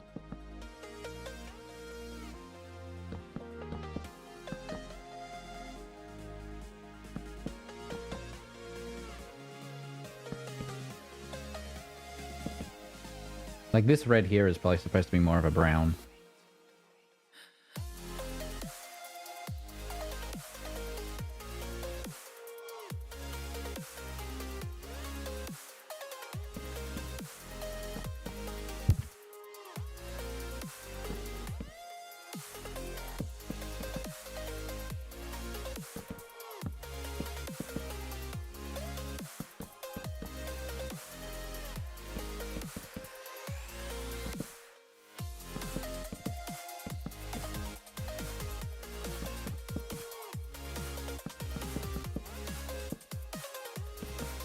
Man, approaching Nirvana never gets old.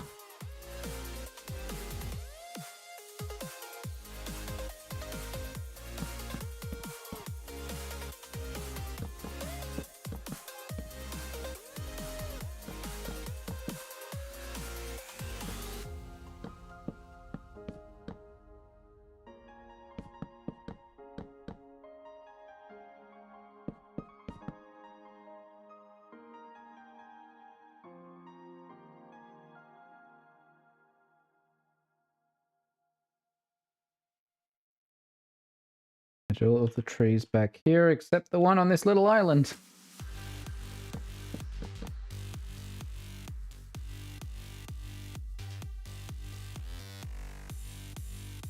And then this side of this building. Hello.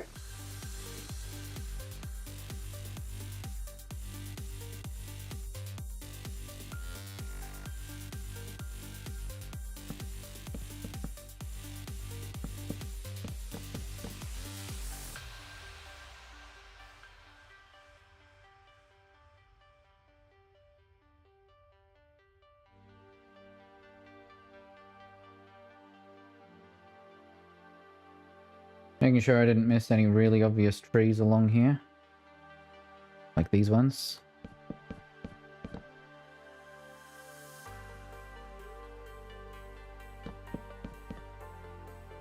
A couple big trees here. So one is here. One is here. Oh. Another one here.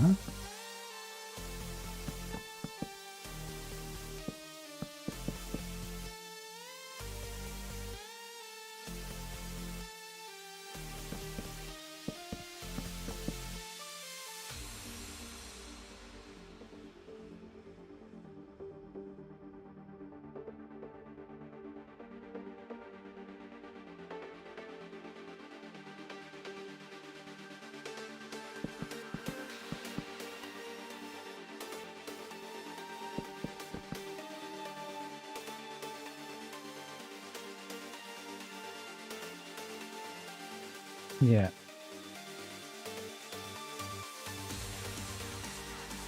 I think it's 3 big trees. 1, 2, and then 3, and then nothing in between them.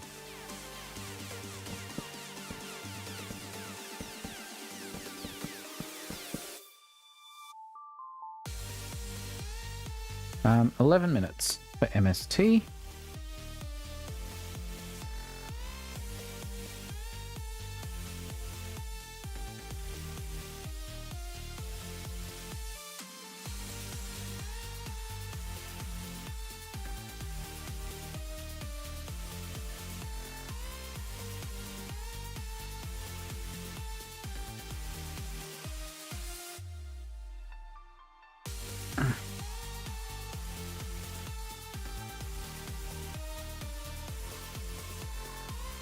There's always one.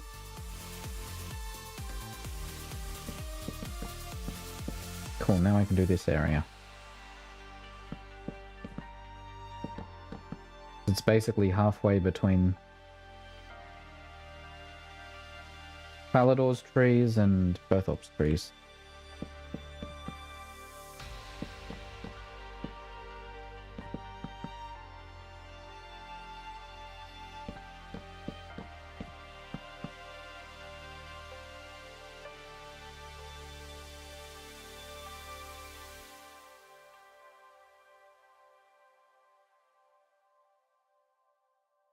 My cat is requesting my attention again. I'm not quite sure what she wants this time. But potentially just attention.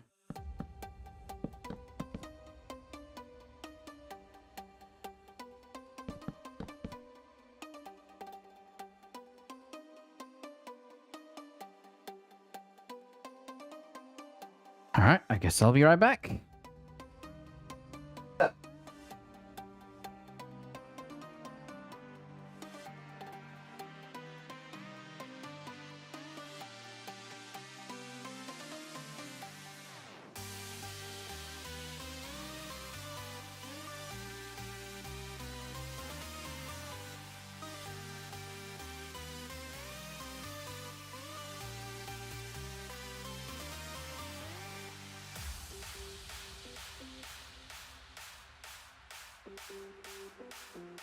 Yep, right as I attempted to get up, she tried to nibble my feet. Timed it perfectly. I just shifted the food over in her bowl and then gave her back the bowl.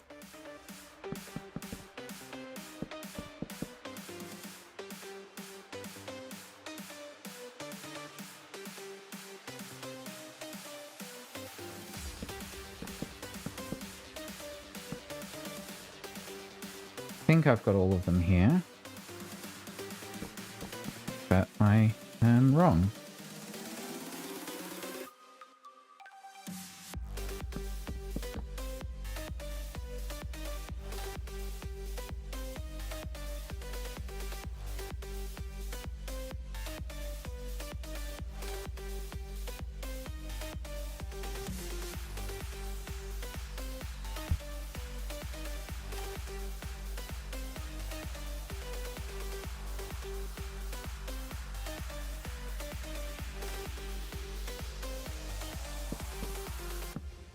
Some concentration required.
Good food?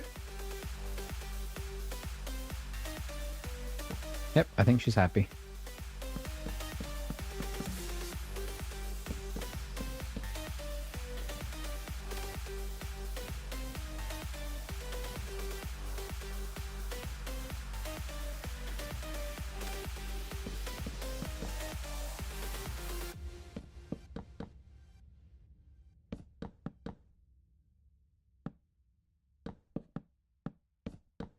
Still have some trees north of Falador that need doing.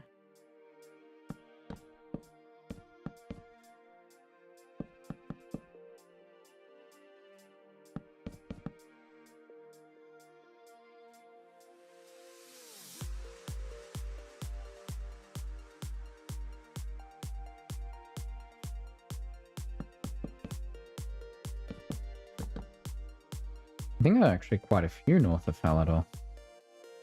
So let's make sure we have all the ones south of Falador in their spot.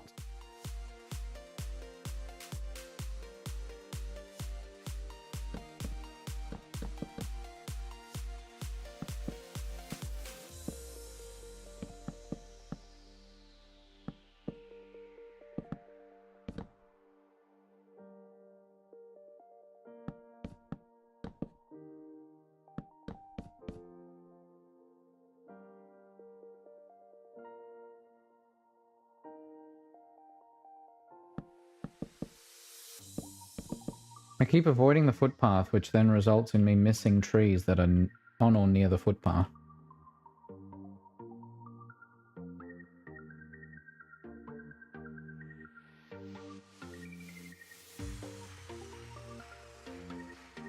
I don't know where my cat went. This spot looks fun.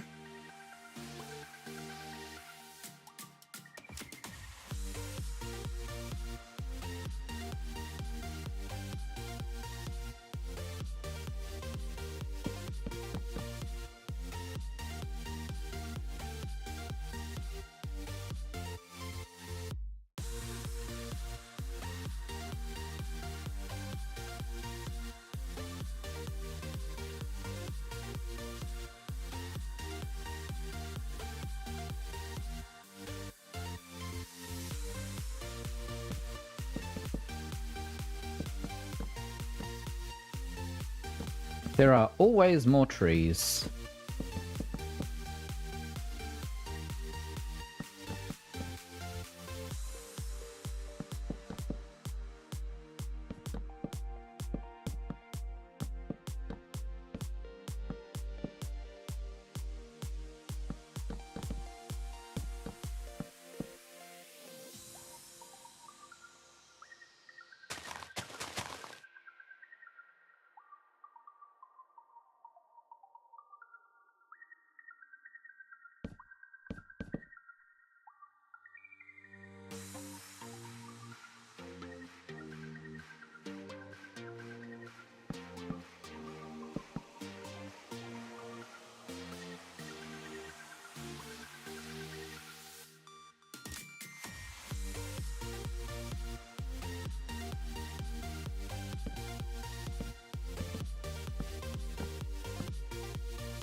Oh, I nearly missed one.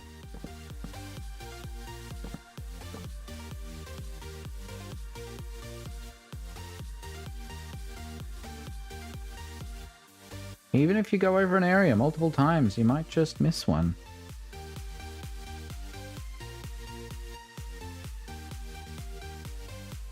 Like these two.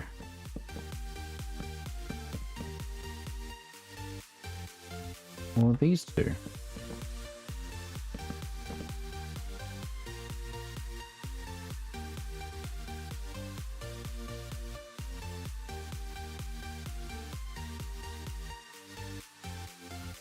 Okay, I think that's actually all of them now.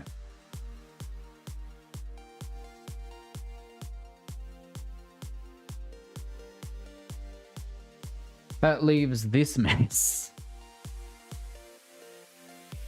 Now, are there any on that little island there? No? Okay. Let's start here. In the correct location.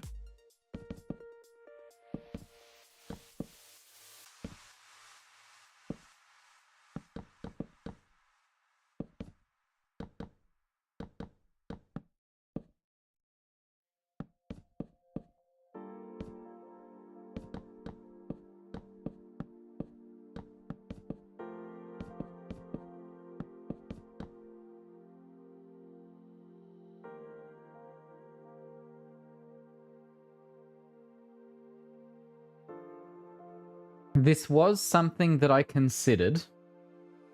One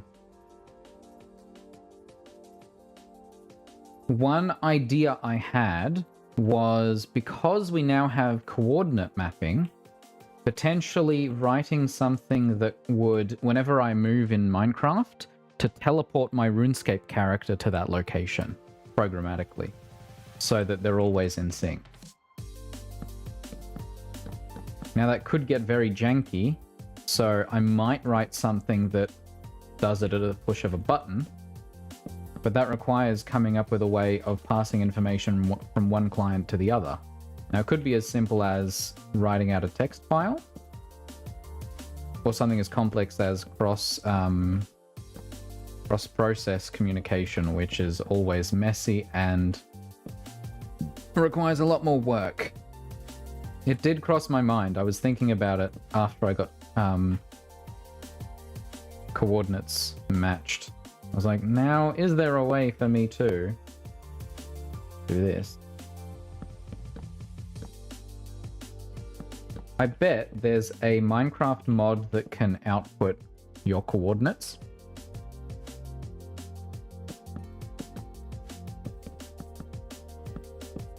Maybe if I made it host a web server, and whenever a request was made to the web server, it gives you the updated coordinates.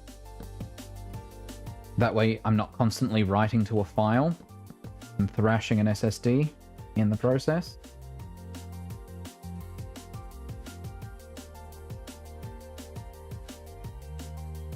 Because that way you only make a network request when you need.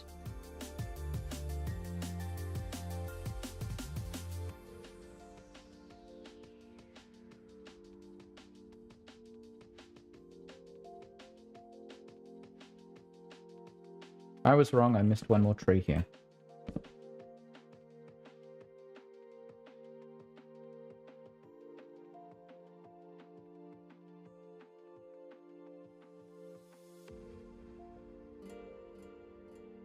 Alright, now we're heading to the north side.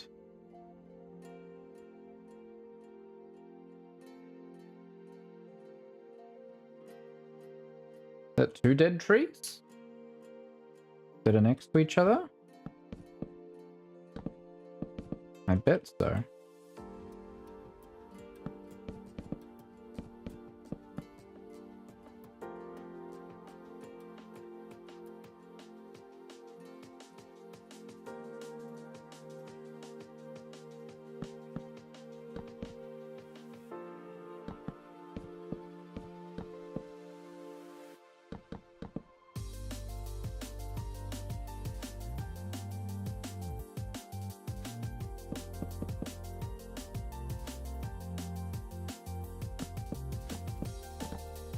I really wish I could extend my reach a little bit. Realistically, I can, but it requires updating Minecraft. The client and server. Which I do need to do, maybe this weekend if I have time. I'll update it to 2.21.4, because that's been out for a bit now.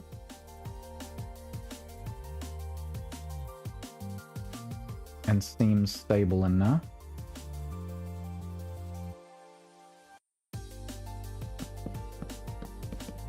Because that also gives the ability to resize players, which I do want to experiment with. And combining that with run speed.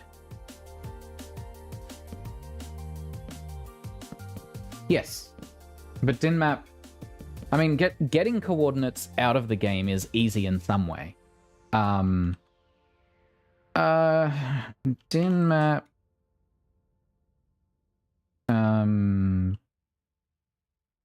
REST API.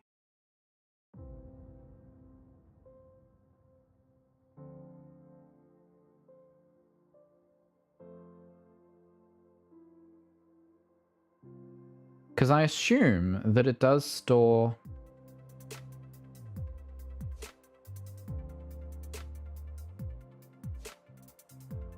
your coordinates somewhere.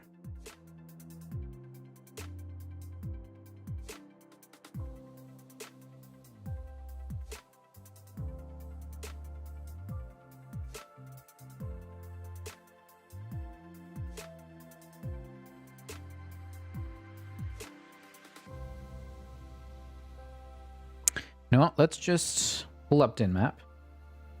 See what network request it makes.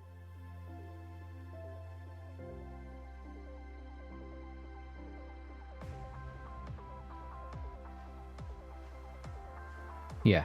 So you can just call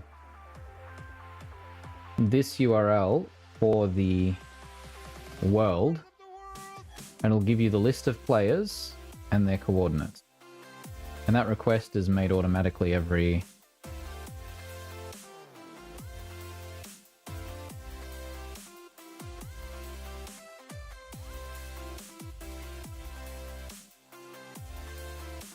second?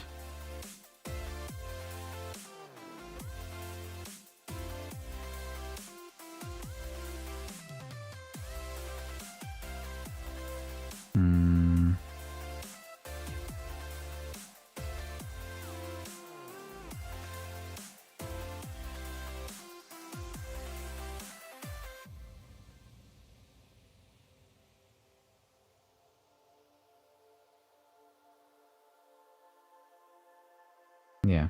So, that is one way.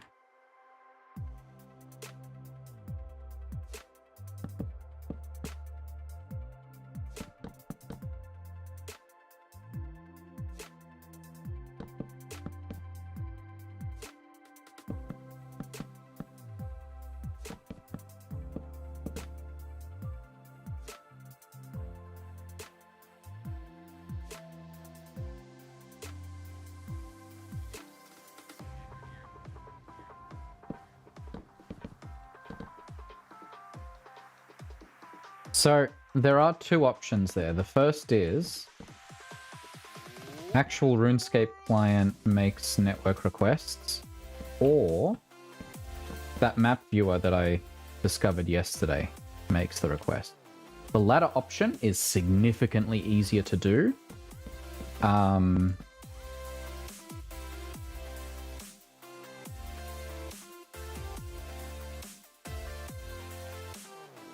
But setting those coordinates in that map viewer would set your coordinates of the camera, not of what you're looking at.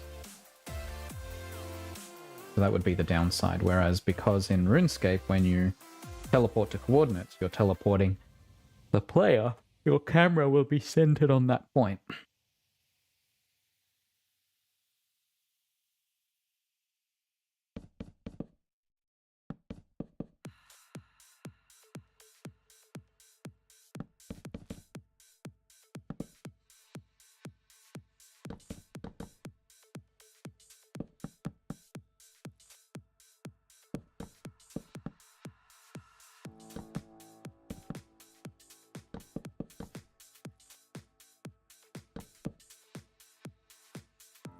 Oh, we did. Happy New Year to MST. I was distracted by building trees. I got into the flow of it.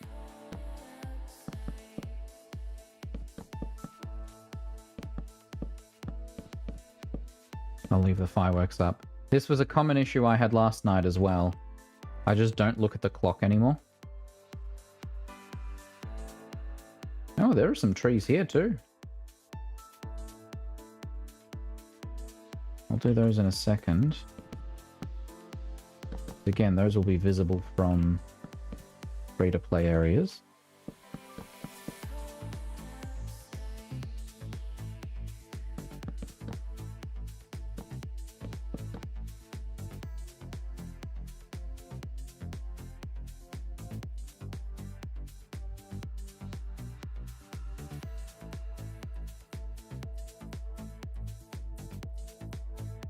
One really obvious tree in the middle, missing.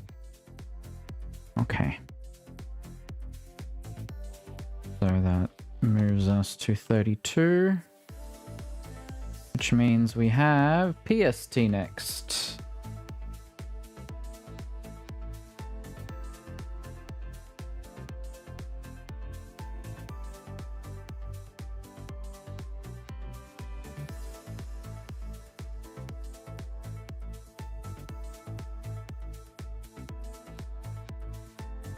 I was wondering if there were no trees in the area, but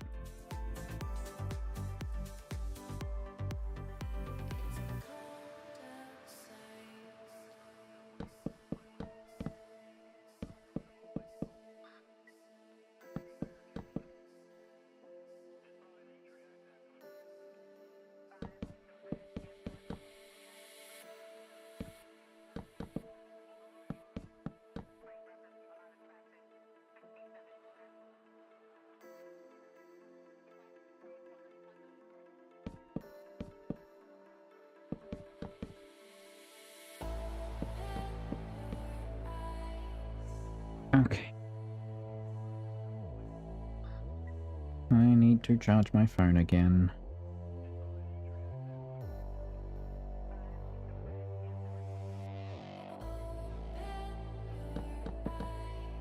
Just doing the trees around Edgeville because I don't expect there to be many of them. Right, let's... Been playing a bit of extra Pokemon Go in the past couple days. Got myself leveled. And I'm now in control of 2 gyms just down the road.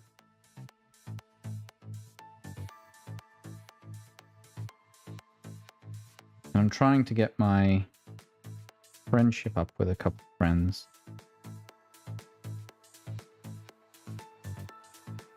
Vanilla Minimax. Yeah.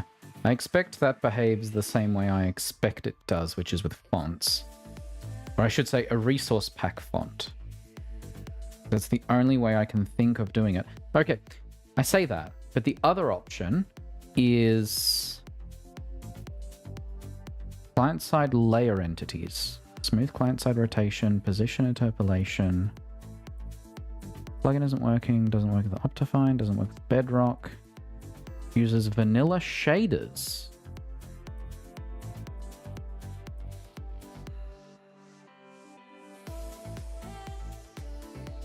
The resource pack loaded, okay, yeah.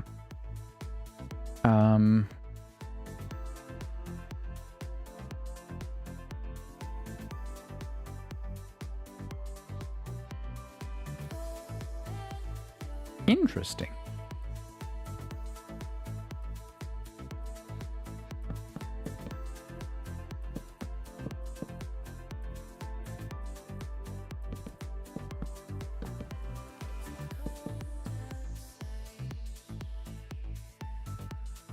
I'm not partnered or affiliate, so that doesn't work here.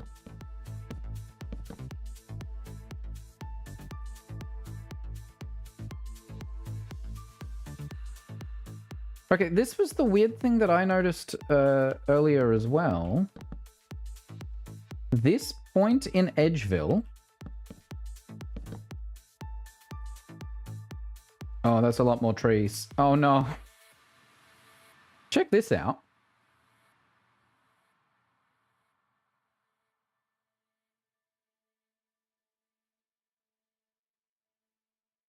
There are no trees here. Why does our system say there's a tree there?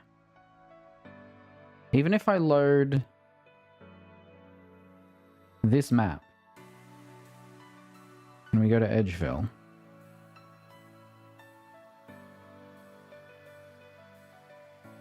okay, so there is a tree there. There isn't a tree here.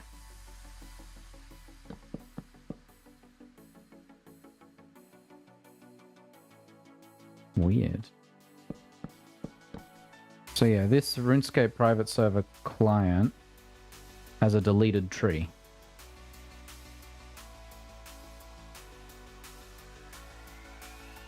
Did I send the gift? Yes, I did. Good. Am I still in control of both gyms? I am.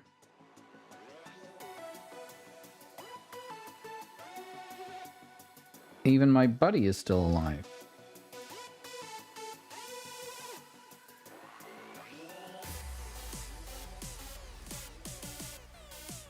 That's a good sign.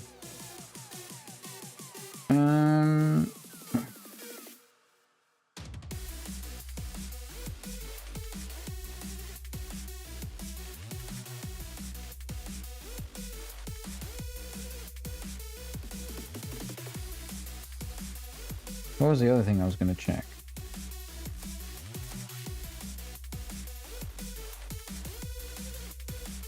Yeah, I still haven't earned any Poké Coins for the 2 Pokemon gyms I'm in charge of. That annoys me.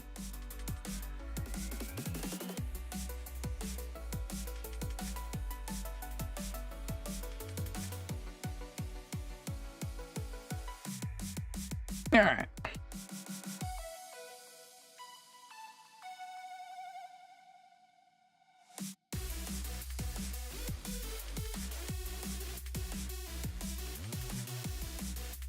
Well, seeing as we're in Edgeville, might as well do this area next to Edgeville. Yep, there we go. I knew that was coming.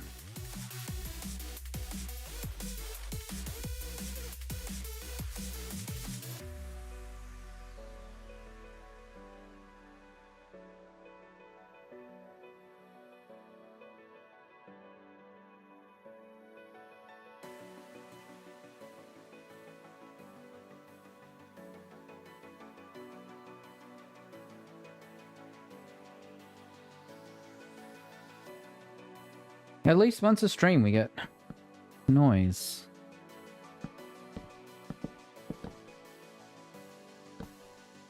I'm still not going to touch the trees on the other side of the river because my tree positions and the tree positions of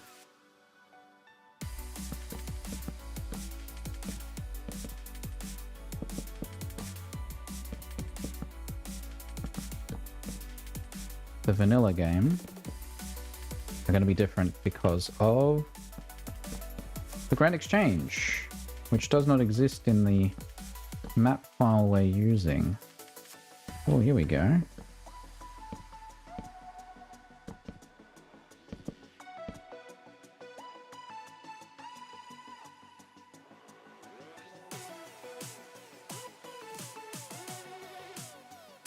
There's a tree in the water? Why is that? Mm-hmm.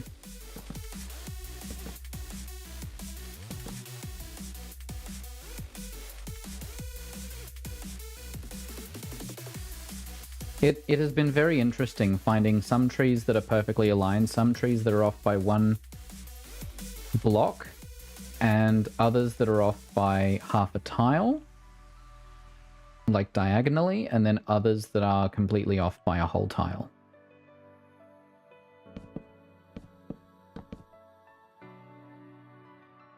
This means different people built them at different times. This fence is completely wrong. This fence is correct. So is this one. But this one is 2 blocks off. Realistically, these ones outside of the Grand Exchange are fine. And it seems it didn't place any in the Grand Exchange, which is interesting. Did I splice the Grand Exchange into the outlining overlay? I did. Okay, so the trees in that area are correct.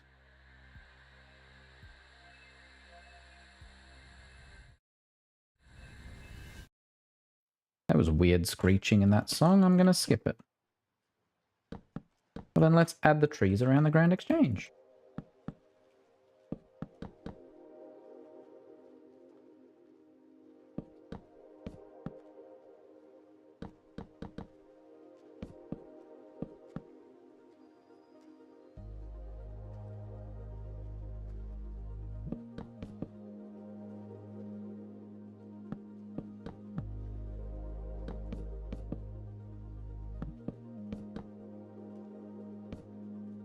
Oh, it's already 6 o'clock.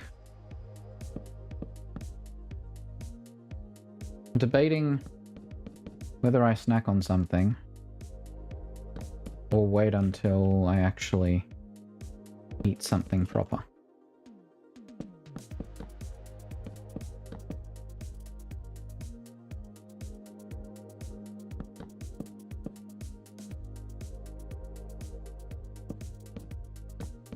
Are those undergrounds well aligned? That one is. So is this one. Hell yeah! This ladder should actually be in the middle of the tile, but that's okay.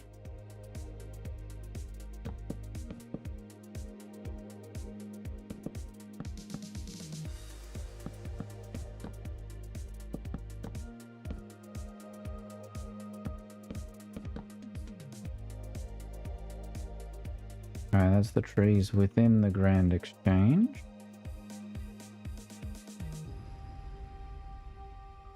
Except for one.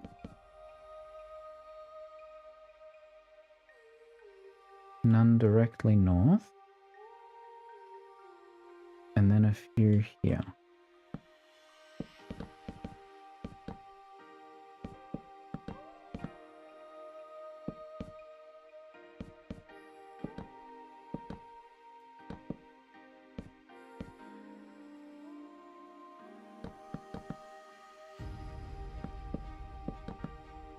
Problem is, it's been so long since we actually did most of this map stuff that I'm like, how did we splice it? Where did we put the resulting images? Did we actually modify 2 caches, or did we load 2 different caches into the map viewer? Or is the cache that the map viewer is loading different to the cache that this private server is using right now?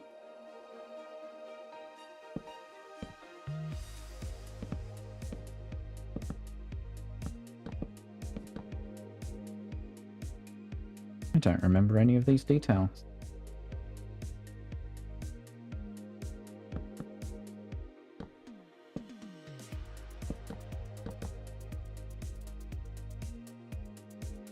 That's the other thing. I am bad at math. You can see I actually spliced Grand Exchange in because the landscape's slightly different. Usually helps to not forget some trees.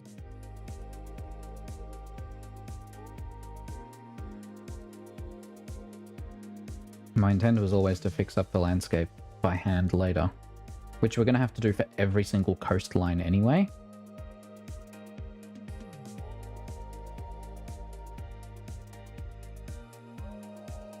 Are there no trees in this area, or is that the edge of the schematic? Yeah, there are no trees up there.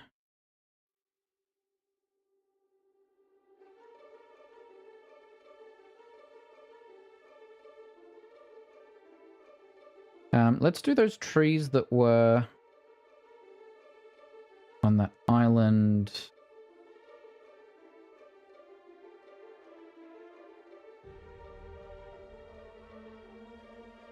This way. And while we go this way, I will fly. See if there are any trees we can add that are missing. Such as this one.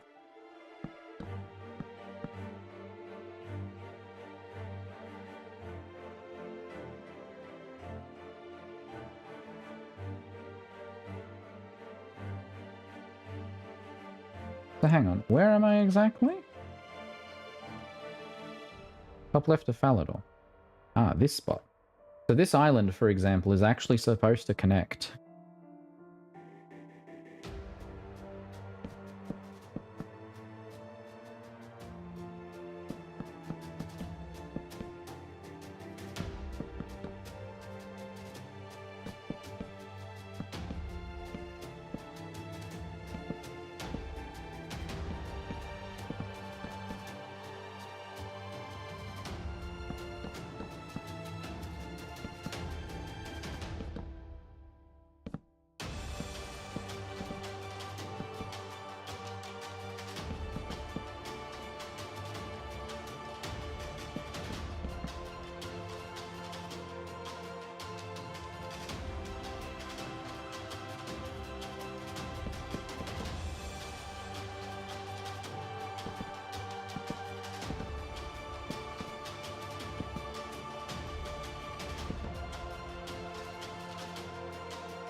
Alright, that's every tree there. There are a couple of really easy ones here.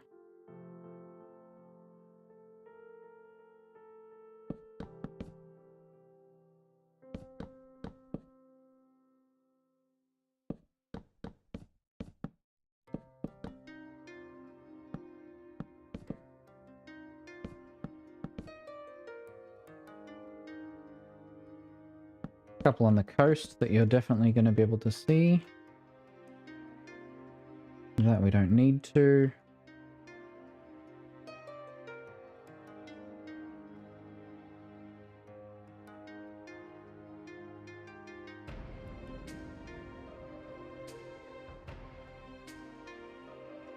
Alright, now we do this section by the Dark Wizard Tower.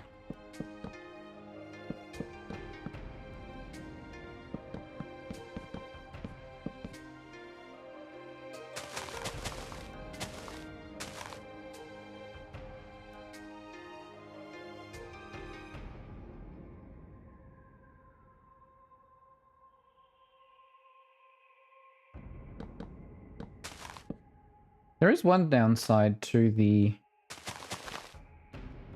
chat app that I use to display chat on stream and in a chat dock that combines YouTube and Twitch. It doesn't indicate to me that a message was held up by automod.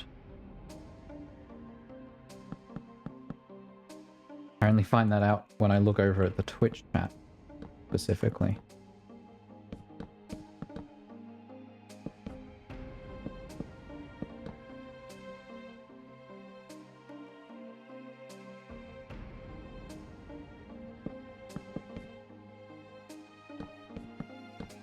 Actually, did that message show up in the overlay? It did.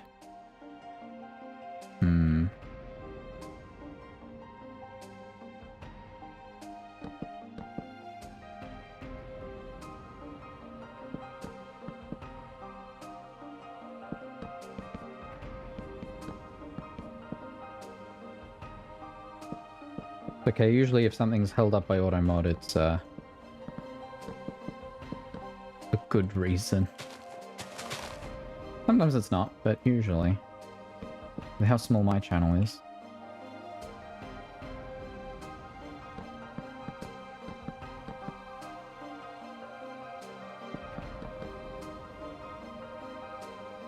Now, a bunch of dead trees.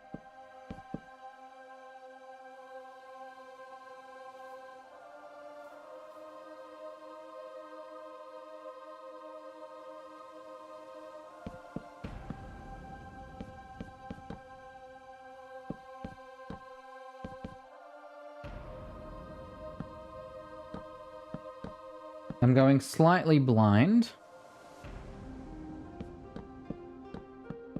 But I think...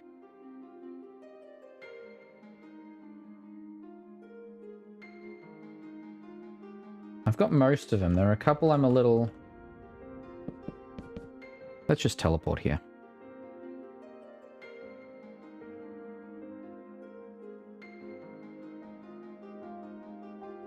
Oh yeah, no, it's just full of dead trees. Okay.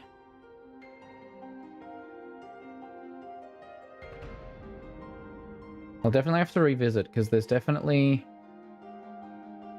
second dead tree here, I think.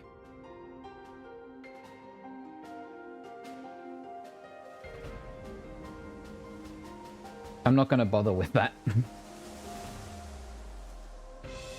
As long as it's obvious where some of the dead trees are, I can revisit another time.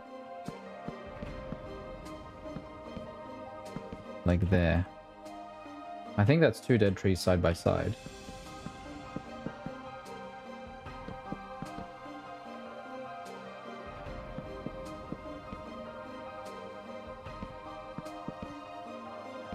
Same here.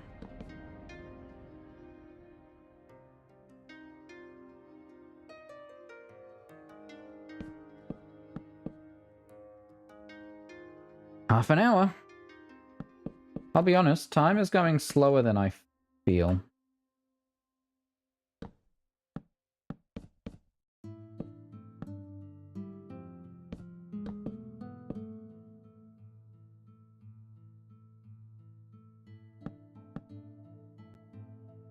Like, I know this is tedious, but damn.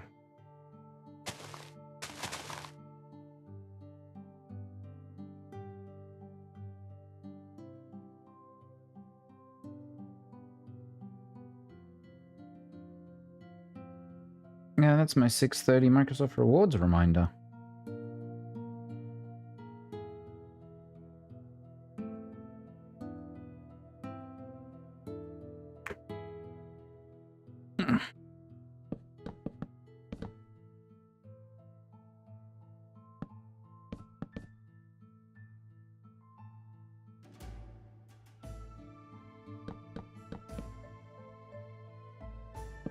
I do like that Approaching Nirvana's music does suit a, like, adventure game. Damn, there's more. Oh my god.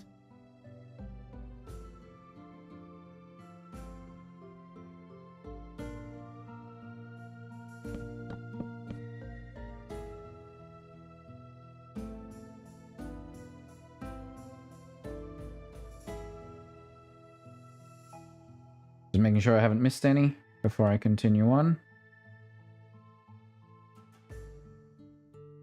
Alright, we'll start from down here.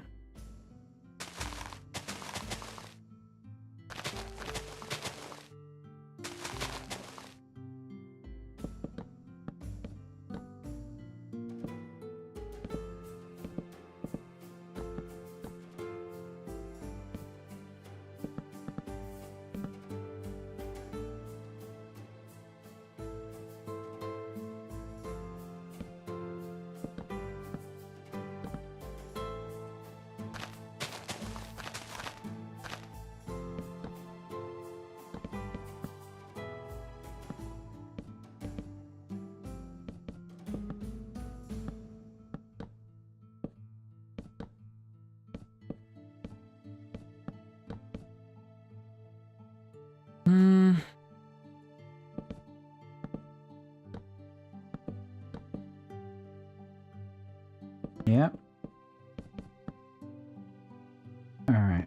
I've gone around the edge. Now we can do the top of the hill.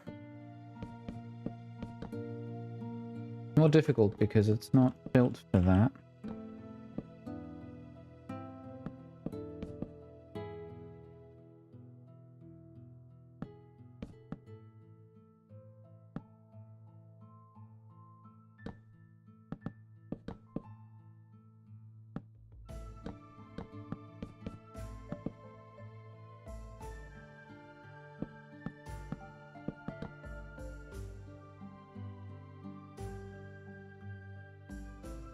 Mm-hmm.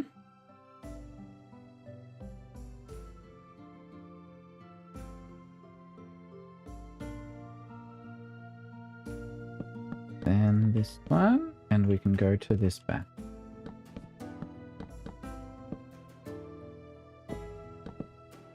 Still haven't gone to Karamja.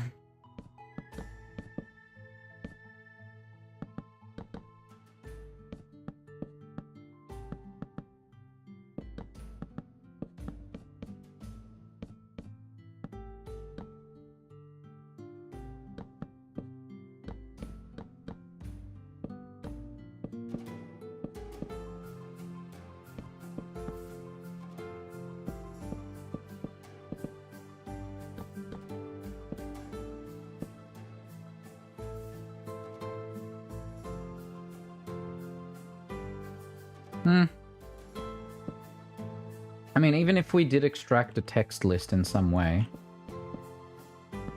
the biggest challenge is because we're doing it on top of the height map, it still has to be gravity down to the ground level.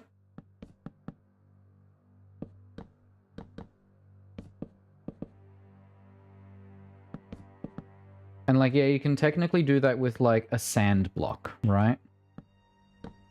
But then you're performing a bunch of block updates, which can be very laggy.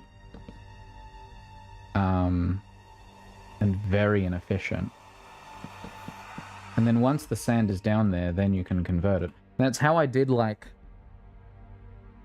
ground on and walls on the undergrounds, right? The Asgardian Ice Dungeon, for example. To do the walls, I just did the outline, stacked it 5 blocks high, then turned it into sand, which dropped it all, and that gave me walls that followed the height map correctly.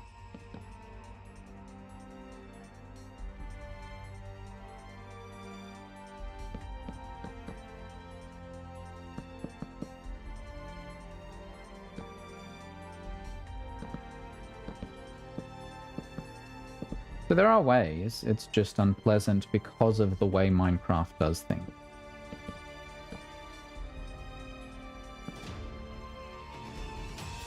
Oh, I missed a tree over here in the water.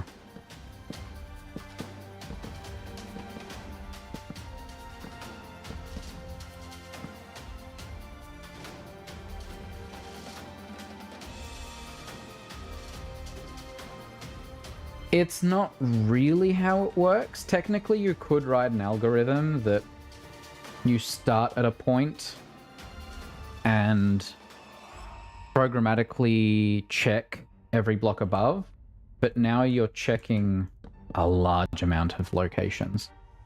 We actually do something similar here for these drops, right? If I'm in the air and I press Q, it actually places it on the ground below me because it actually loops through 8 blocks below you to see where the ground is. Otherwise, you end up with it placing it at your feet, which might be in the air, which is not where you want the drop to be, because a player could be sprint jumping and just pressing Q, or they could be diving off a building or a ledge or a cliff. And you need to handle that case gracefully, otherwise you're just going to have a bunch of floating item drops.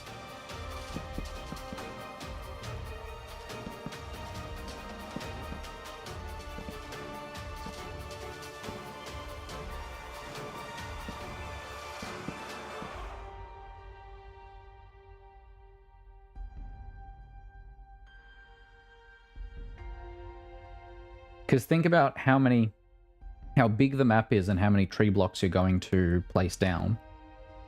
And therefore, if you're scanning and the height map is like 20 blocks tall, maybe even 30, multiply however big your map is by 30, and that's how many blocks it has to scan to figure out where to place the tree.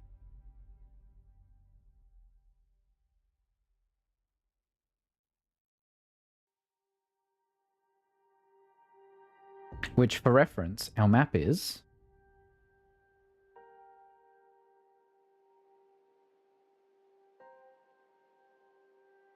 4,000 by 3,000.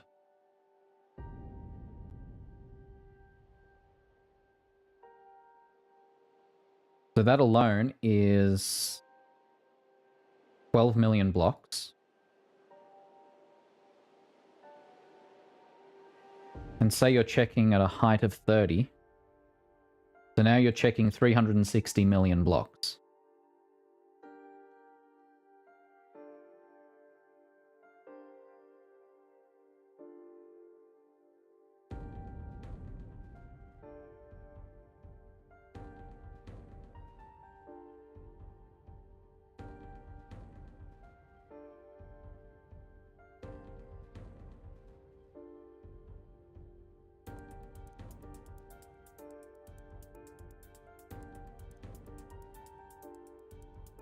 $360 million. If you're doing, say, one block a second, you're looking at 4,000 days.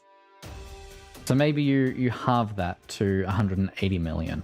So 2,000 days. Obviously, you're not doing 1 block a second, but you get the idea. Hello, Act. Welcome. Hope you're doing well. Happy New Year to you.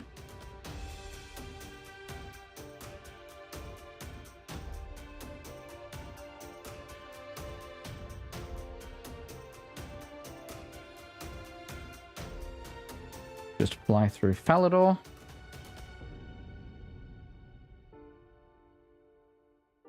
And then I'll add some trees. I think I have them up to the Goblin Village. I'll add the missing trees to the Goblin Village.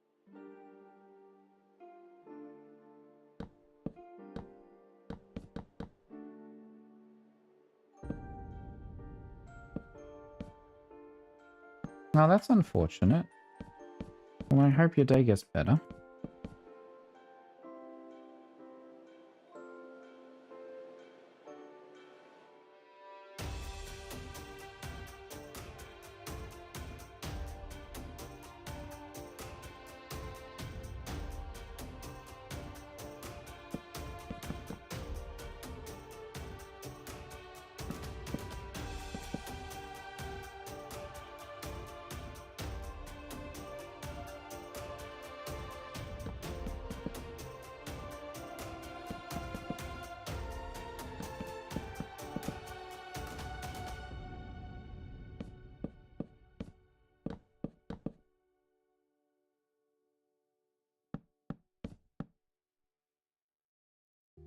That's very accurate, Titan.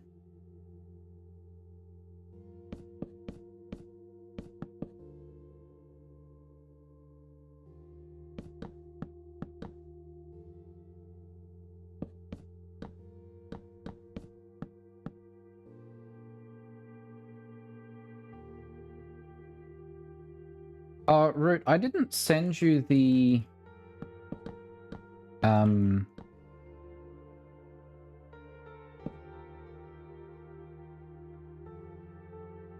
Zelda in Minecraft video, did I?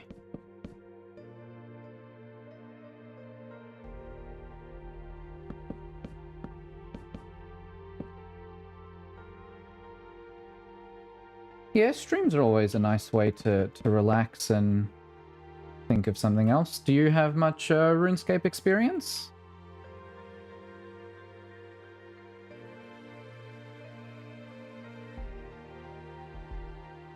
I think that's all of them.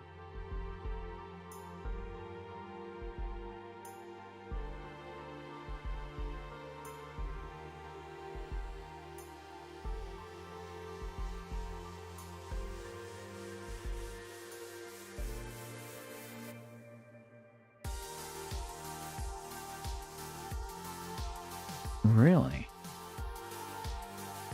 It's a fun game, a bit grindy, but YouTube. It's a long video.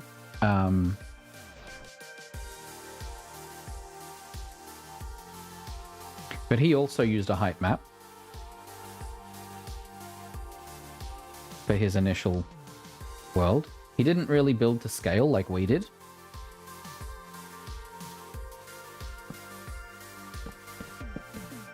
Or accurately. You know, they used creative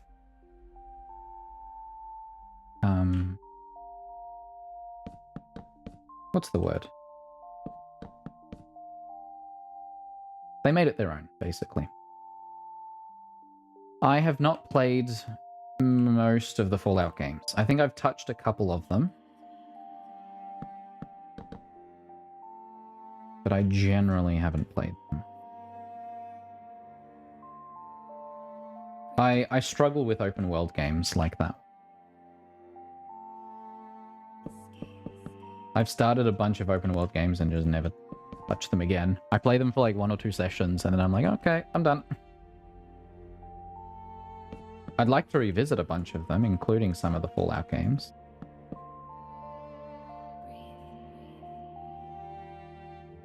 This is technically on the inside of the wilderness, so I'm doing it now, but doing the wilderness will be a pain in the butt.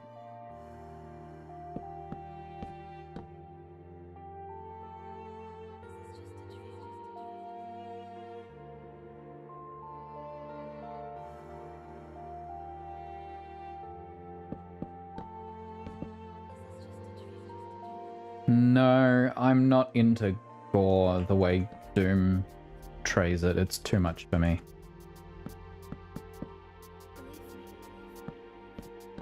Give me Overwatch, give me cozy games, give me Minecraft. Those I can do something with.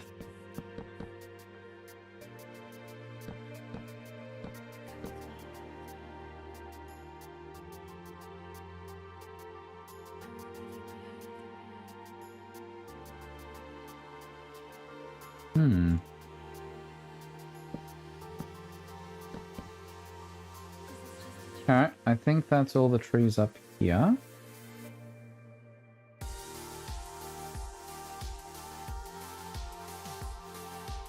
Just hide the text and put Photoshop next to this. See if I missed any obvious batches of trees. Such as all along the right side of Falador. I'm missing a couple down here too.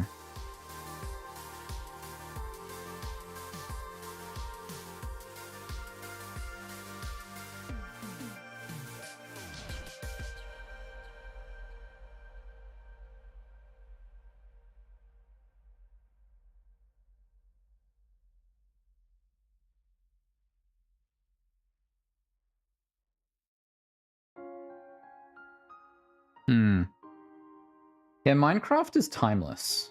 It's not just the art style, but the whole thing mechanically. Which is a great feature for a game to have.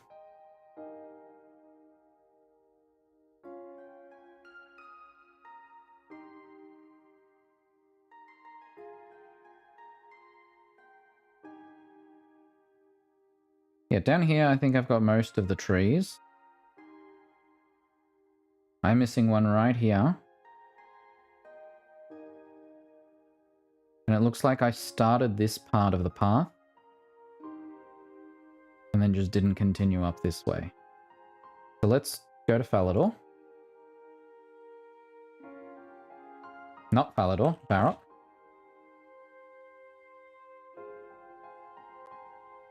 You're in the wrong spot.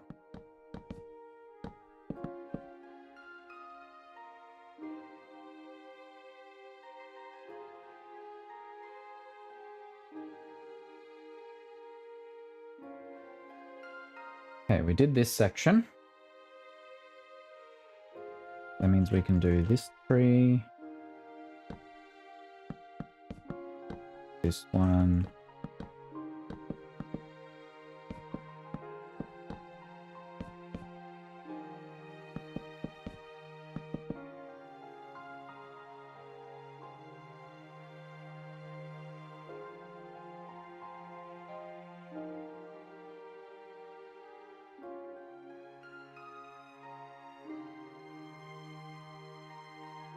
Fair enough. No worries, Act. Thanks for stopping by.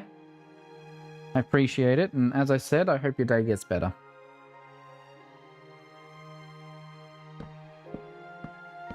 And Happy New Year to you.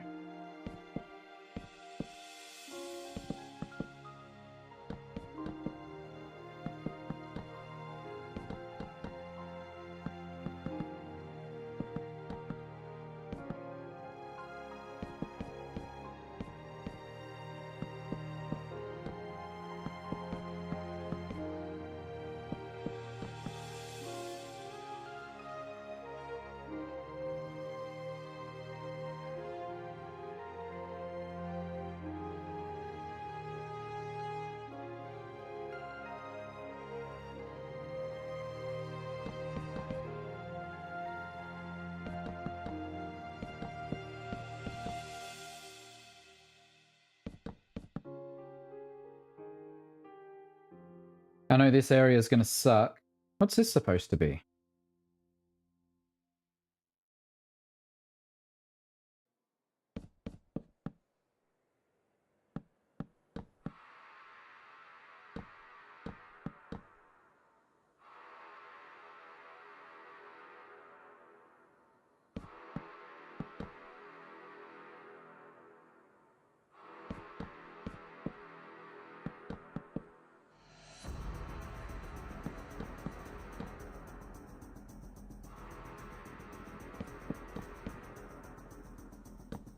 And that's why having multiple layers is helpful.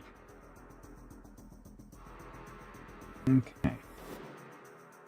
Continue up north in a bit. I just want to get this area done first. Because just like that, I already missed one tree.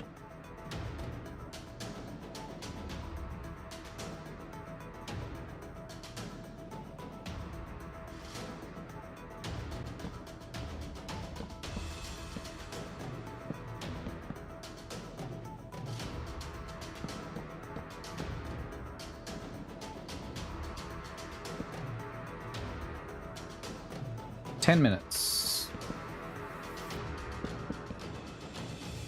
Saying it out loud because I keep losing track of time.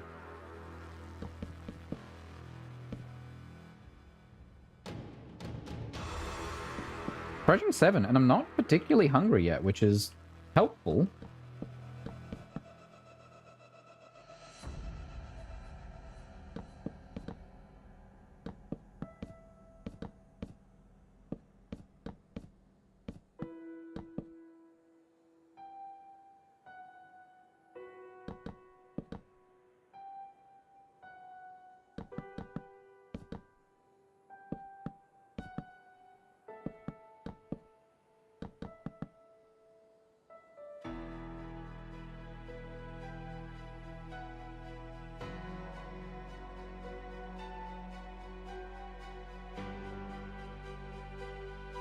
That's very possible.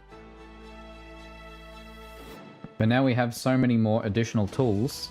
Even the weird thing is that web map viewer, that one comes with an item ID in the right click by default. You just have to enable it. Like there's a checkbox in the UI for it. Very nice. And adding coordinates was really easy too. And teleporting.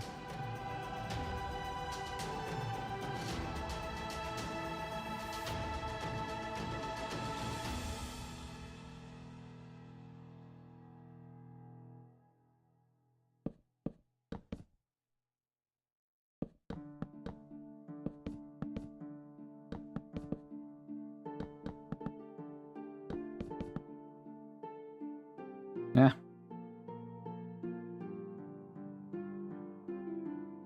Alright, well let's add some missing trees on this side of the ditch.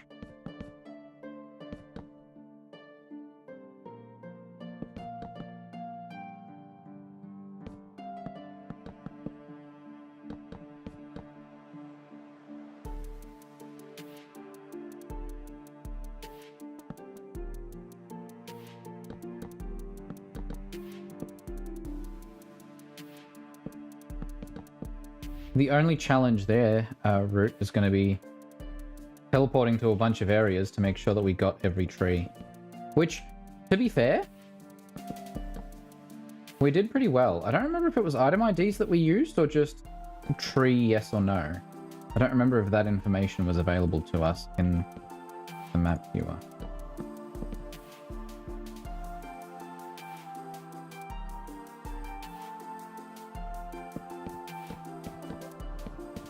And like realistically, we only missed like 1 or 2 tree ID.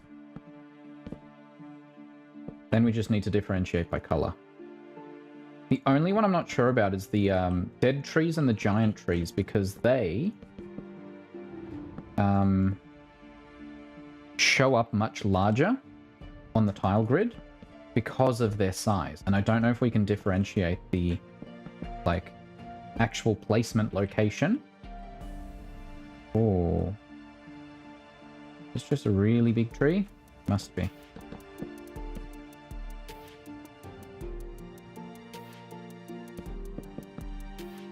Or if we'll have these like... Because that's what this is here, right? This this 3x3 tile thing with the tree in the center.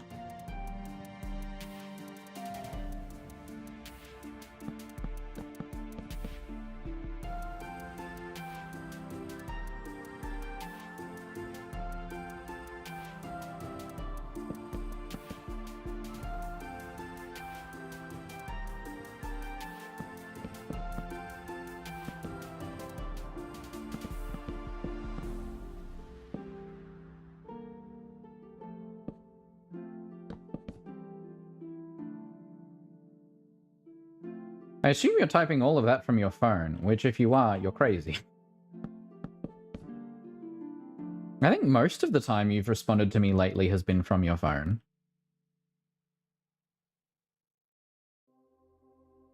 I assume that's just because I message you at crazy hours based on your time zone. 5 minutes.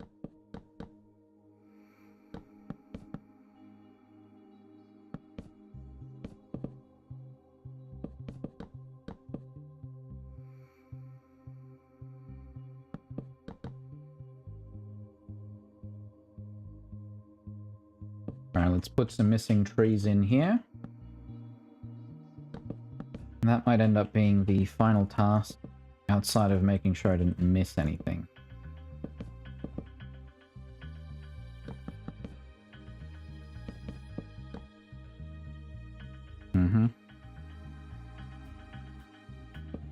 I can tell because the first character is capitalized.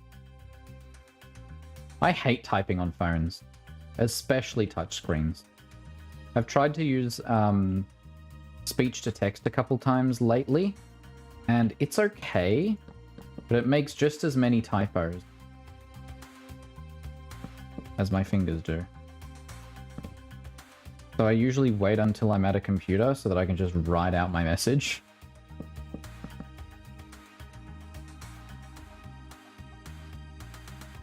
Gonna refresh the map there. Hey, that looks much better.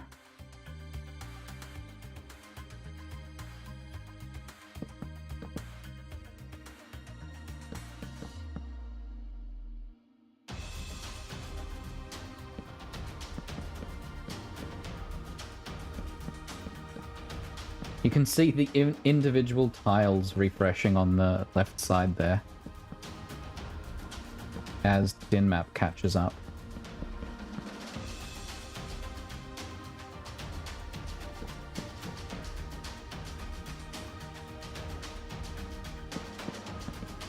Doesn't help that I'm basically going round in circles doing this. I'm not doing it in any recognizable pattern.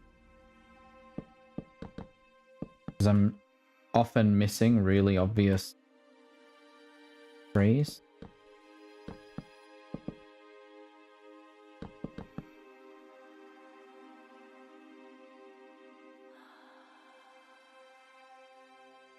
Like this one.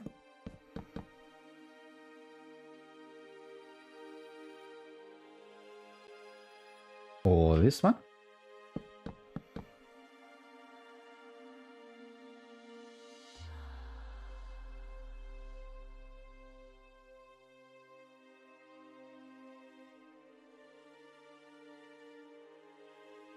Or this one.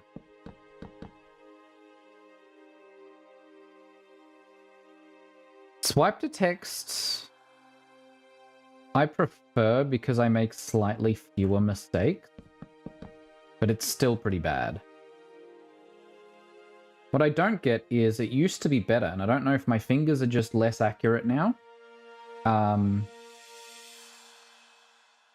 Or whether software keyboards have just actually gotten worse over time.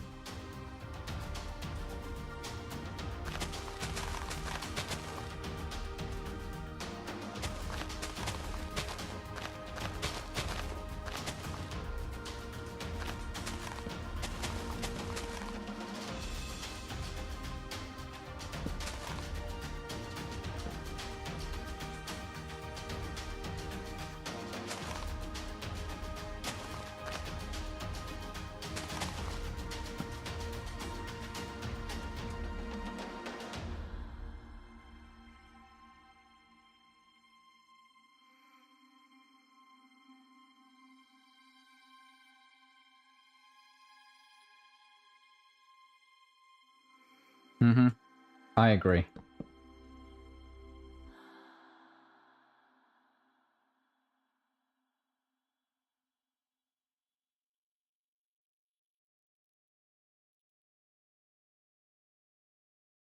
I think that's all of them.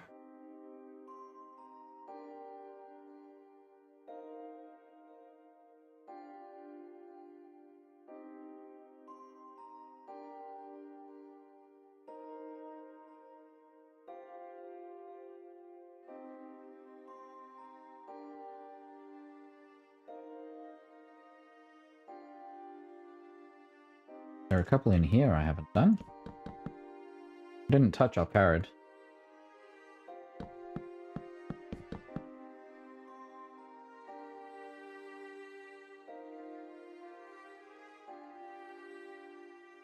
Oh, there we go. I'm starting to feel hungry. And 35 seconds into New Year's for PST. Let's add those fireworks. Happy New Year.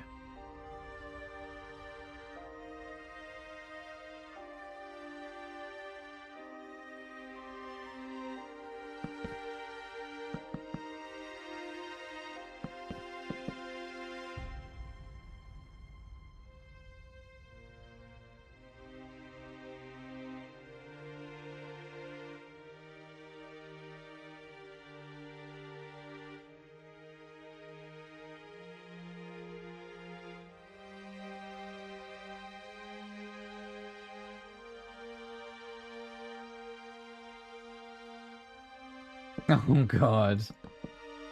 Yeah.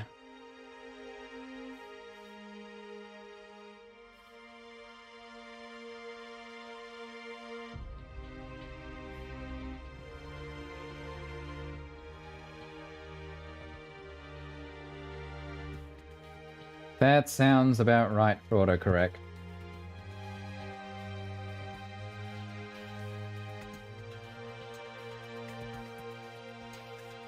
Well, this one's wrong.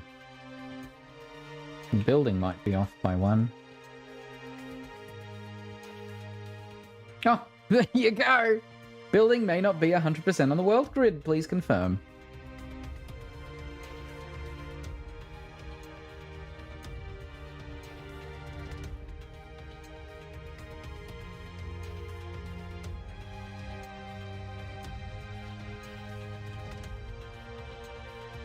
I don't expect there are many trees in the desert. Nope. There are some here, which I think I've already done.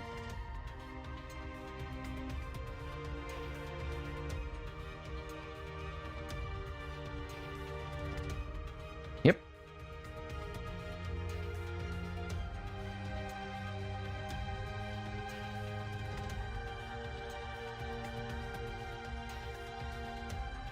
There's a tree missing on that side.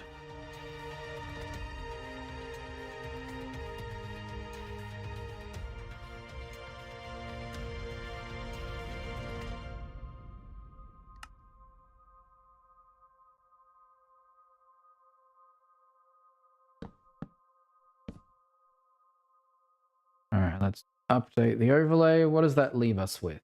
Who's next? Alaska. Jada Goat, welcome. Hope you're doing well. Happy New Year to you. I'm glad you like it. It is very early stages. I took like almost a 10-year break from working on this. But I'm glad to be back in it because it's a lot of fun. A lot of work, lots to do. Both on the map side and the programming side. Why did I use bushes here?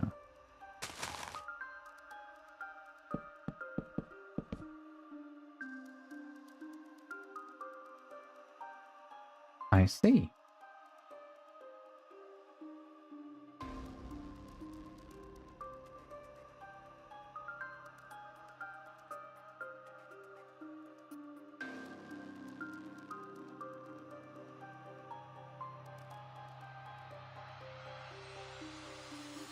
Okay, I think that's everything. I'm sure there are a couple trees missed here and there, especially in this mess.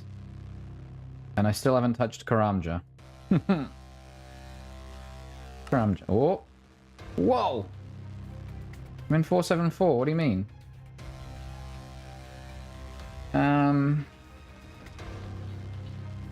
Let's go over there.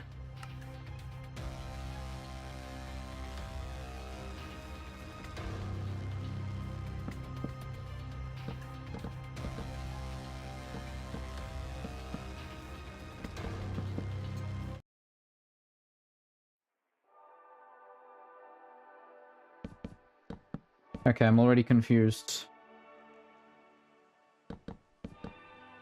How does this pile work?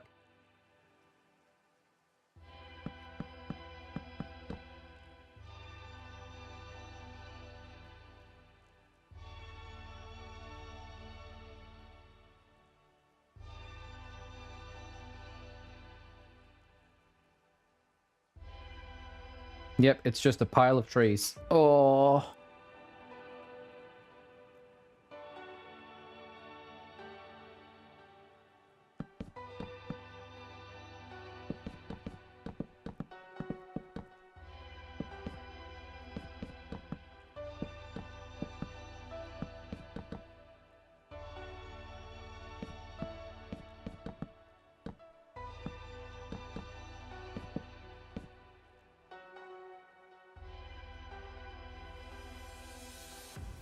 That was less concerning than I expected.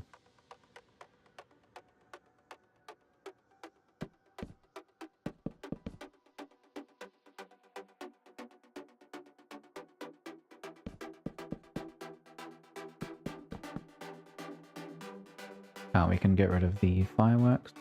So yeah, I don't think I'll stick around for Alaska's New Year's, just because I'm getting hungry. It is 7 p.m. I've been live for 3 hours, which isn't too bad. A bit shorter than my usual New Year's streams, but what you sign up for when I celebrate New Year's for countries that I'm not in. I'm gonna do Karamja and then head on.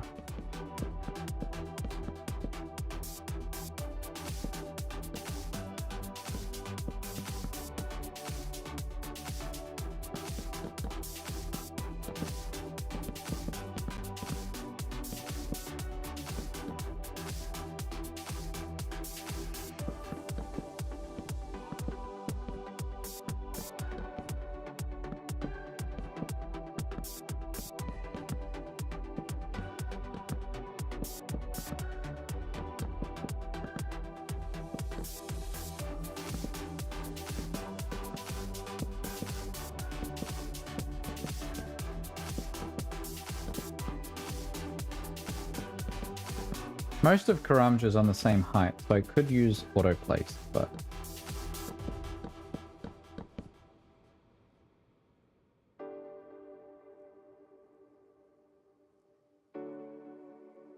other parts are not.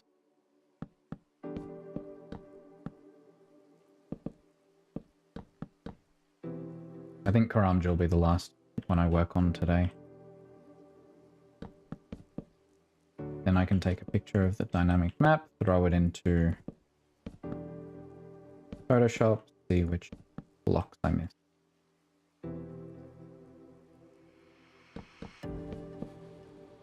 But having so many trees is going to make things much easier for grid alignment and just in general making things look nice. As something I can show off. Then once we have the tree models, which I should put together a list of the tree models that these represent so that we can get those done. Because furniture is going to take forever, there's so much furniture, but trees we can at least... The thing I'm still not sure about how I want to do is tree destruction, because the visual model won't match Minecraft's collision box at all. Same goes for ores, same goes for the rune altar. So making sure a user can destroy the tree, that's going to be difficult. Because again, it's that kind of scanning thing again, right? Do we want to do programmatic, you click on, say, a barrier block, some sort of other invisible block, and we check every block that it's connected to see whether it's part of the tree. Oh, no. Hold on. What are you?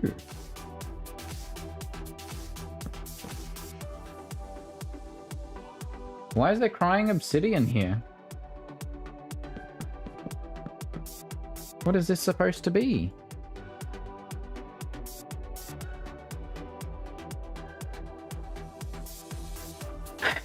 Yes, and you can set gravity to, like, do that. But still, how do I detect whether they destroyed a tree if the model doesn't match Minecraft blocks in any way? Okay, the crying obsidian is no help here. This is just 4 trees.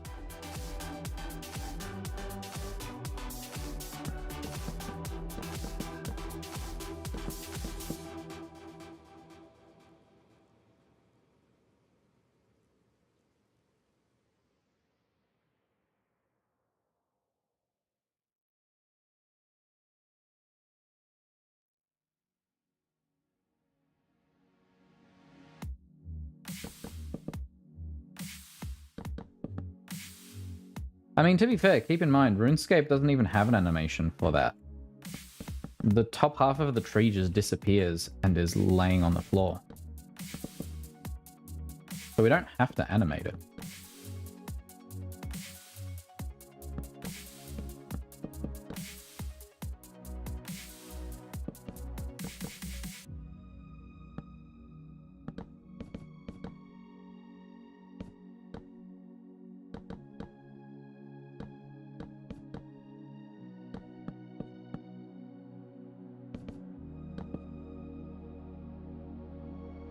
Karamja has a lot of banana trees. Who knew?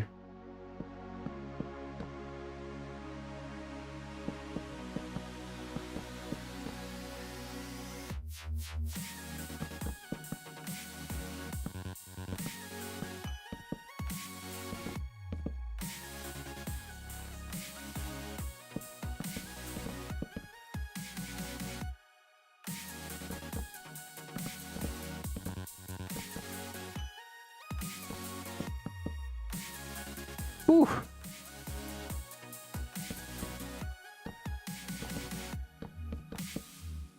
I'm glad I'm doing Karamja last. Jeez. Oh, this wall is slightly off.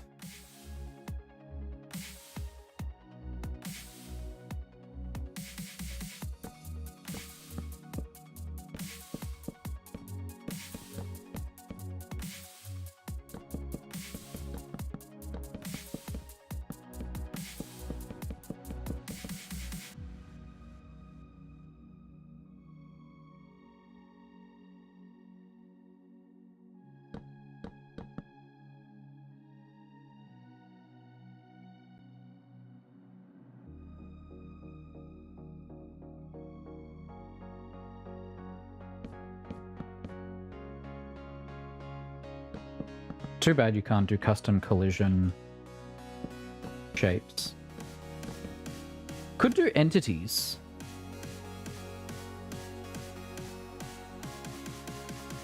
Like a scaled up armor stand or something.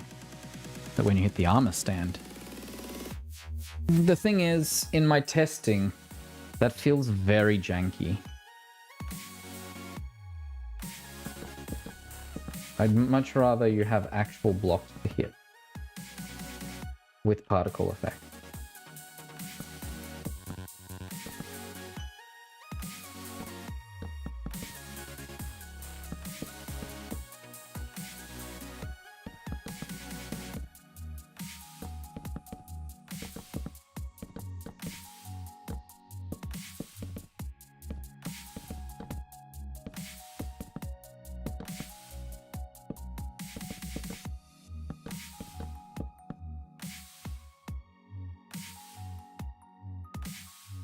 Think I'm done? Nope, I forgot this huge batch of trees here.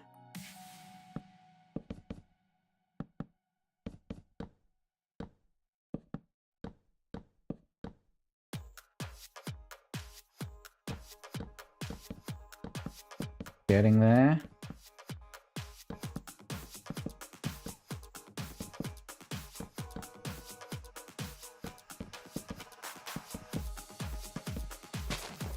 Whoops.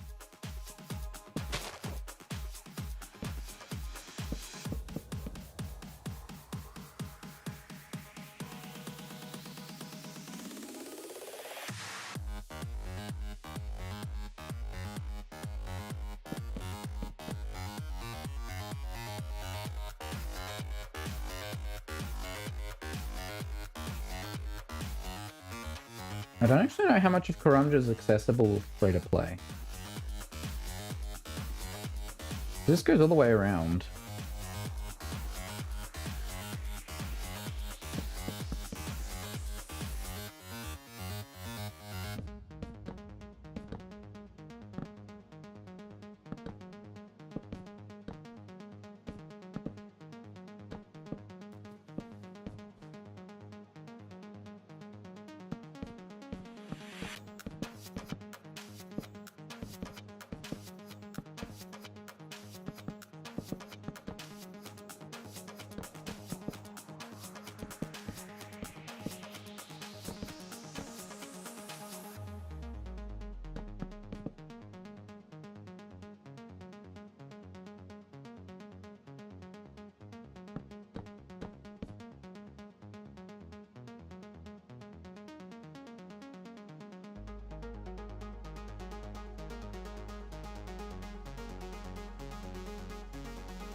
I am hitting my limit. One, because I'm hungry. Two, because I've been doing this for more than 3.5 hours because I was working on this before I went live.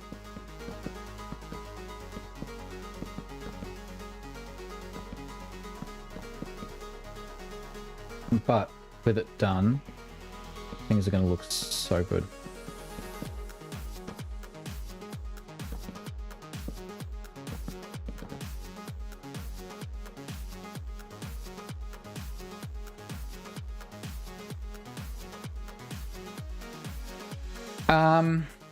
So I did research that.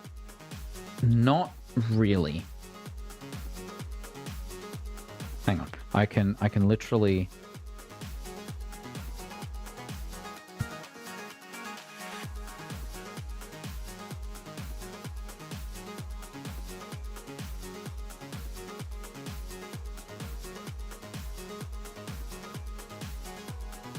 "28th of December. How can I get the entity a player is looking at?"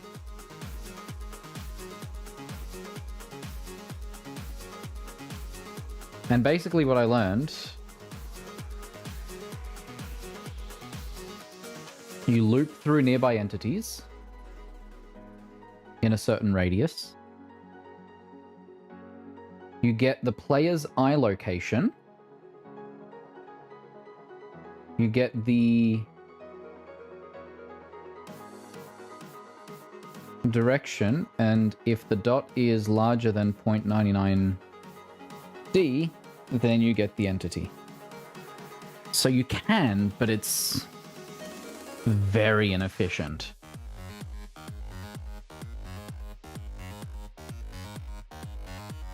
Happy New Year, Grimrose.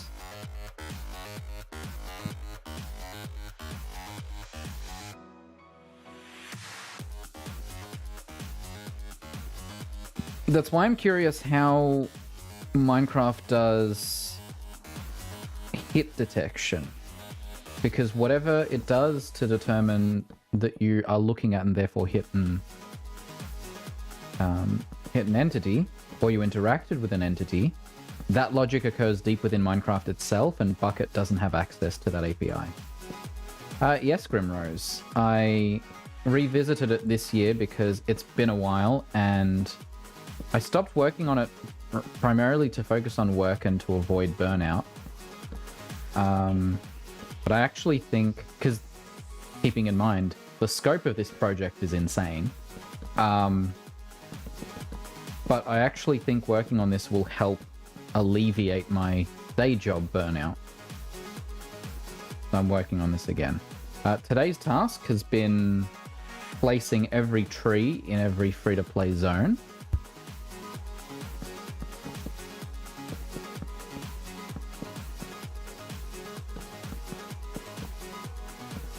And I'm doing it by hand because of the world map not being flat.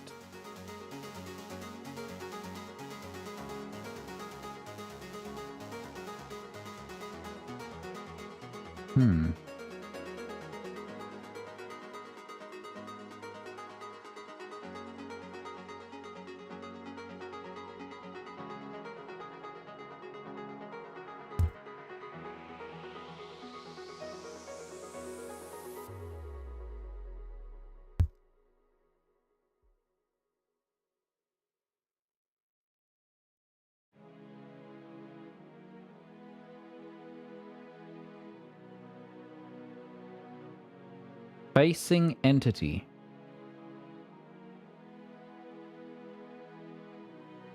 You can use a data pack predicate, or you can raycast. Condition, entity properties, targeted entity.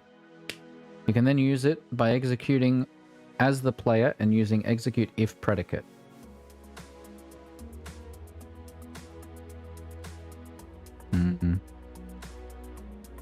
So you can technically do it with command blocks.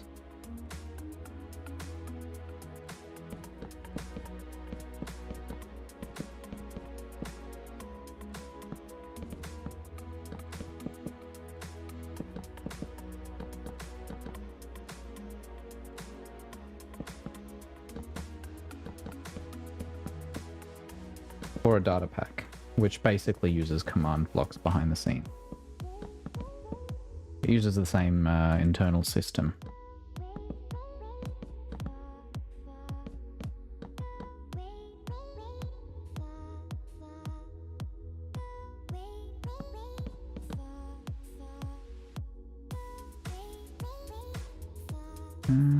I'm not going to touch that half of the island. I like that there's a good separation point where I can just not touch that side.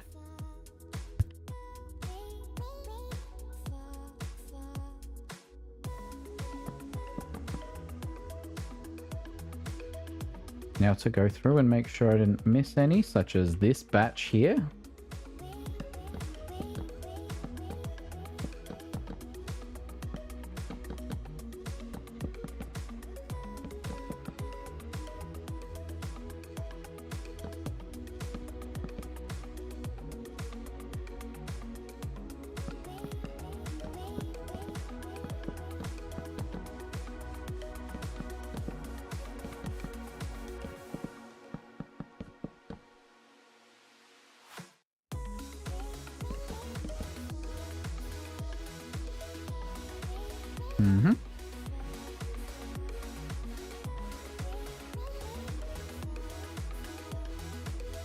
Alright, that is Karamja's trees done.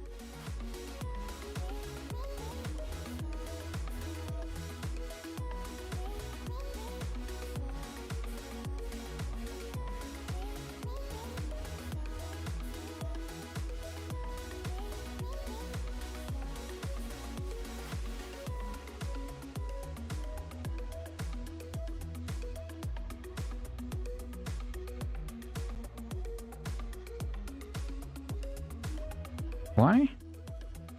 Why is there grey stuff going on here?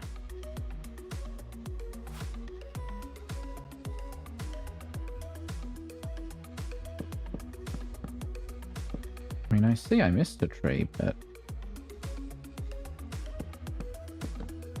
Nope, I missed a couple trees.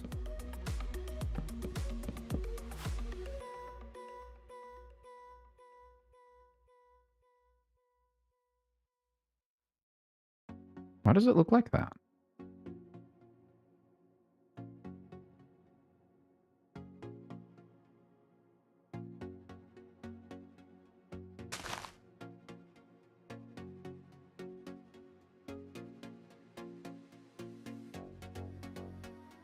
My cat is under my desk.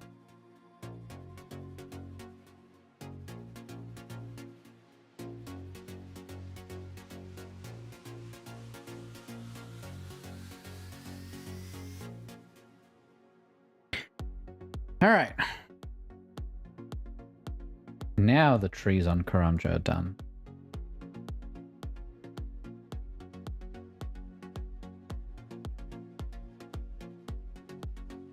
It's a lot of trees.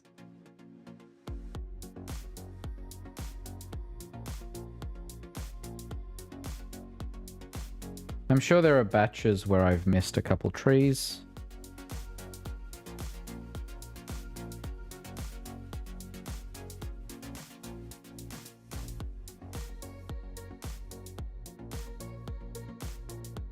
But we can add those as we spot them.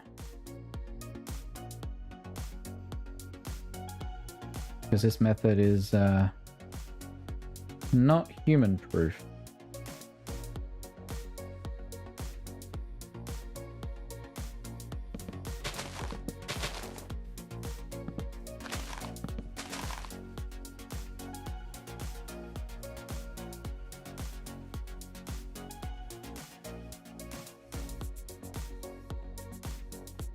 Also, some models I'm going to have to... That's what I was checking. That biome is plains.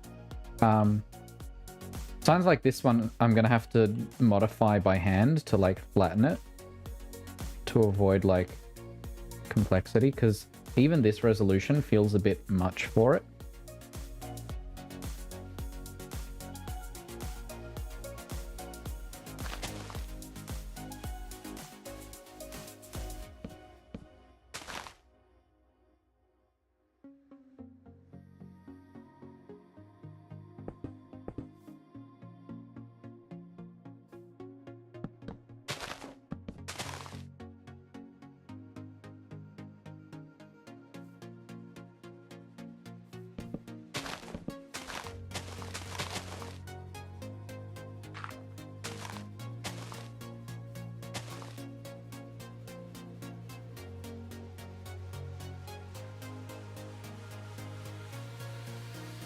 But that is a possibility. Oh, my path blocks are 1 block off.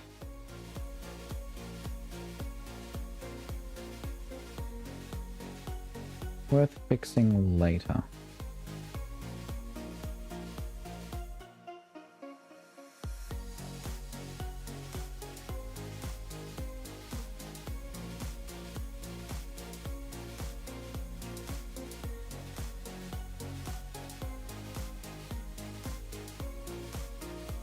Oh, I missed a spot.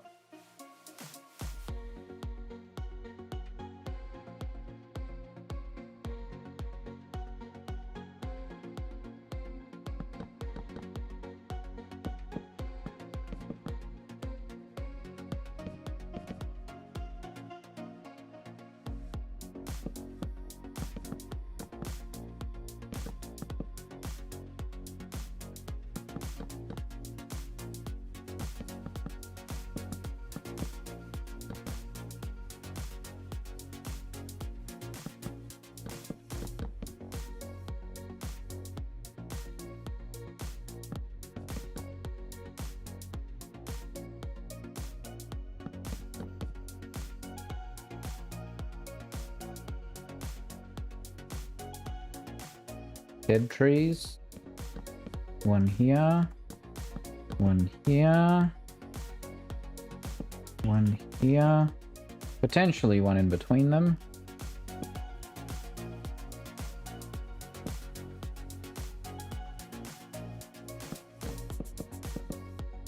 I think 1 here.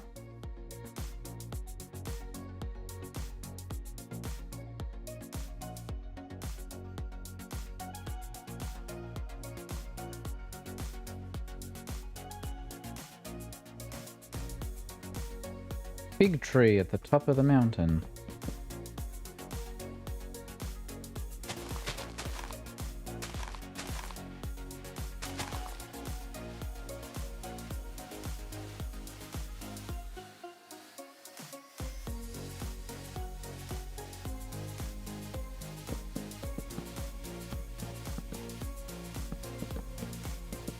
Yeah, this is an area where I've done a fair bit of wood cutting just south of Grand Exchange.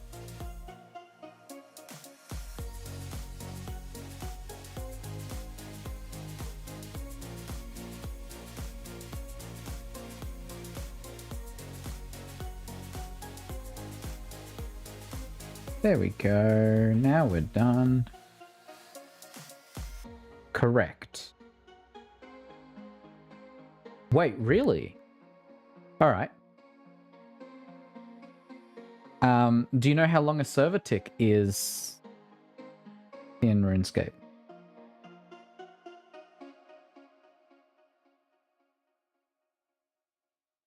I didn't realize the client and server tick rates were different. But I did recently find out the tick rate.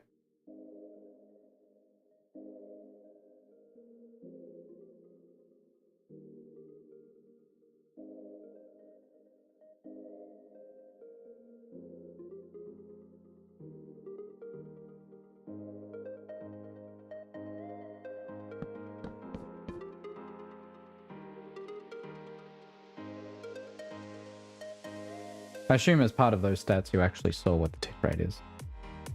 It's a very arbitrary measurement.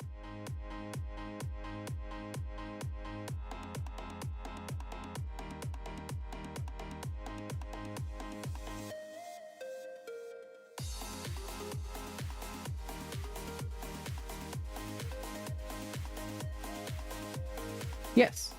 0.6 of a second per tick. Now, the reason that sounds arbitrary is because it's based on ticks per 60 seconds. So it's 100 ticks per minute. That's how the math works out, if I remember what I read correctly. So the individual tick rate is arbitrary, but the combined rate is supposed to sort of make sense. I mean, Minecraft's tick rate isn't much better, 20 ticks per second.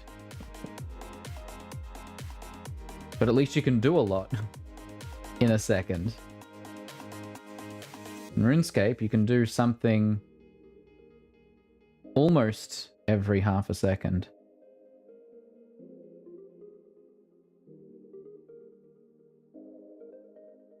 Because I was looking at the spellbook stuff and was trying to figure out how do we determine how long a spell lasts or how long a cooldown is for a spell. And that's based on the tick rate, not based on seconds. So you need to convert back so that you can then convert it either to... Yes. That is what I read to.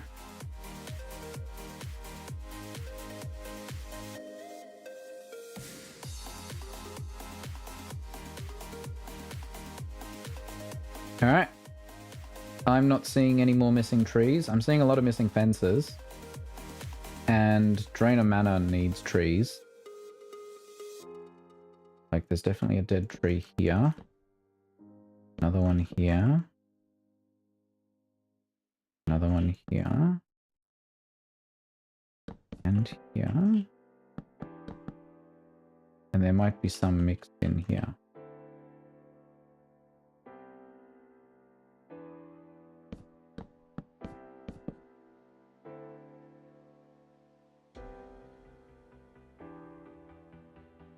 All right.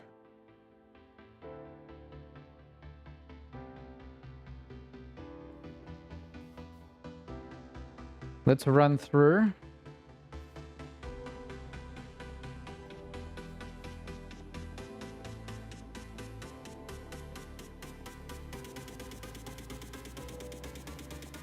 Oh, let's...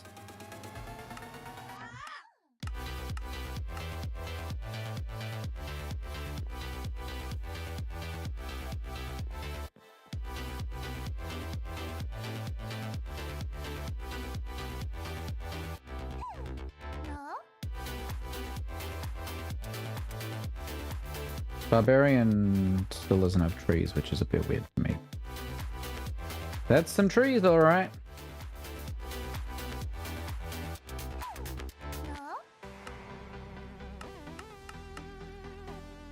Still surprised there's no tree up here.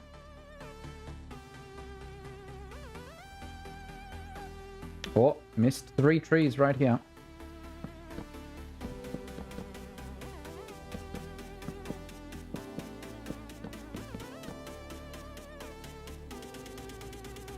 Mm-hmm. Yeah.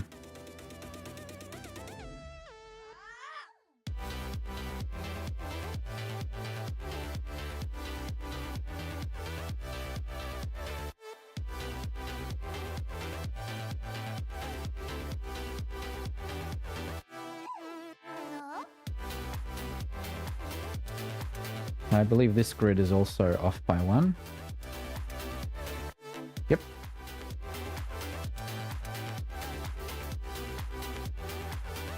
All right. Well, that's going to be it from me. I am ready for dinner. It looks like I have quite a few fences to place around the area at some point. Probably not today after the amount of trees I've just placed. But the world feels a little bit better.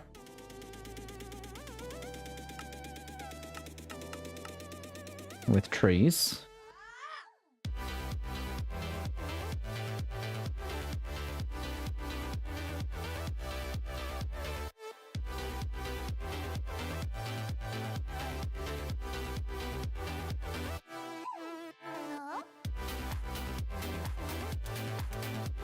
Alrighty.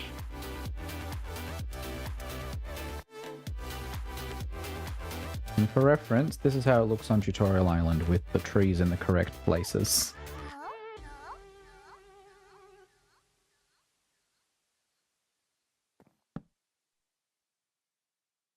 Much less empty. And, Root, while you're here, the green blocks on the edge of this island are where the actual walkable coastline is for this island. That's outside of the height map. Because the height map floored everything. Realistically, it probably should have rounded, but that could have ended weirdly. Yeah. Happy New Year. Here's to a positive and fun 2025.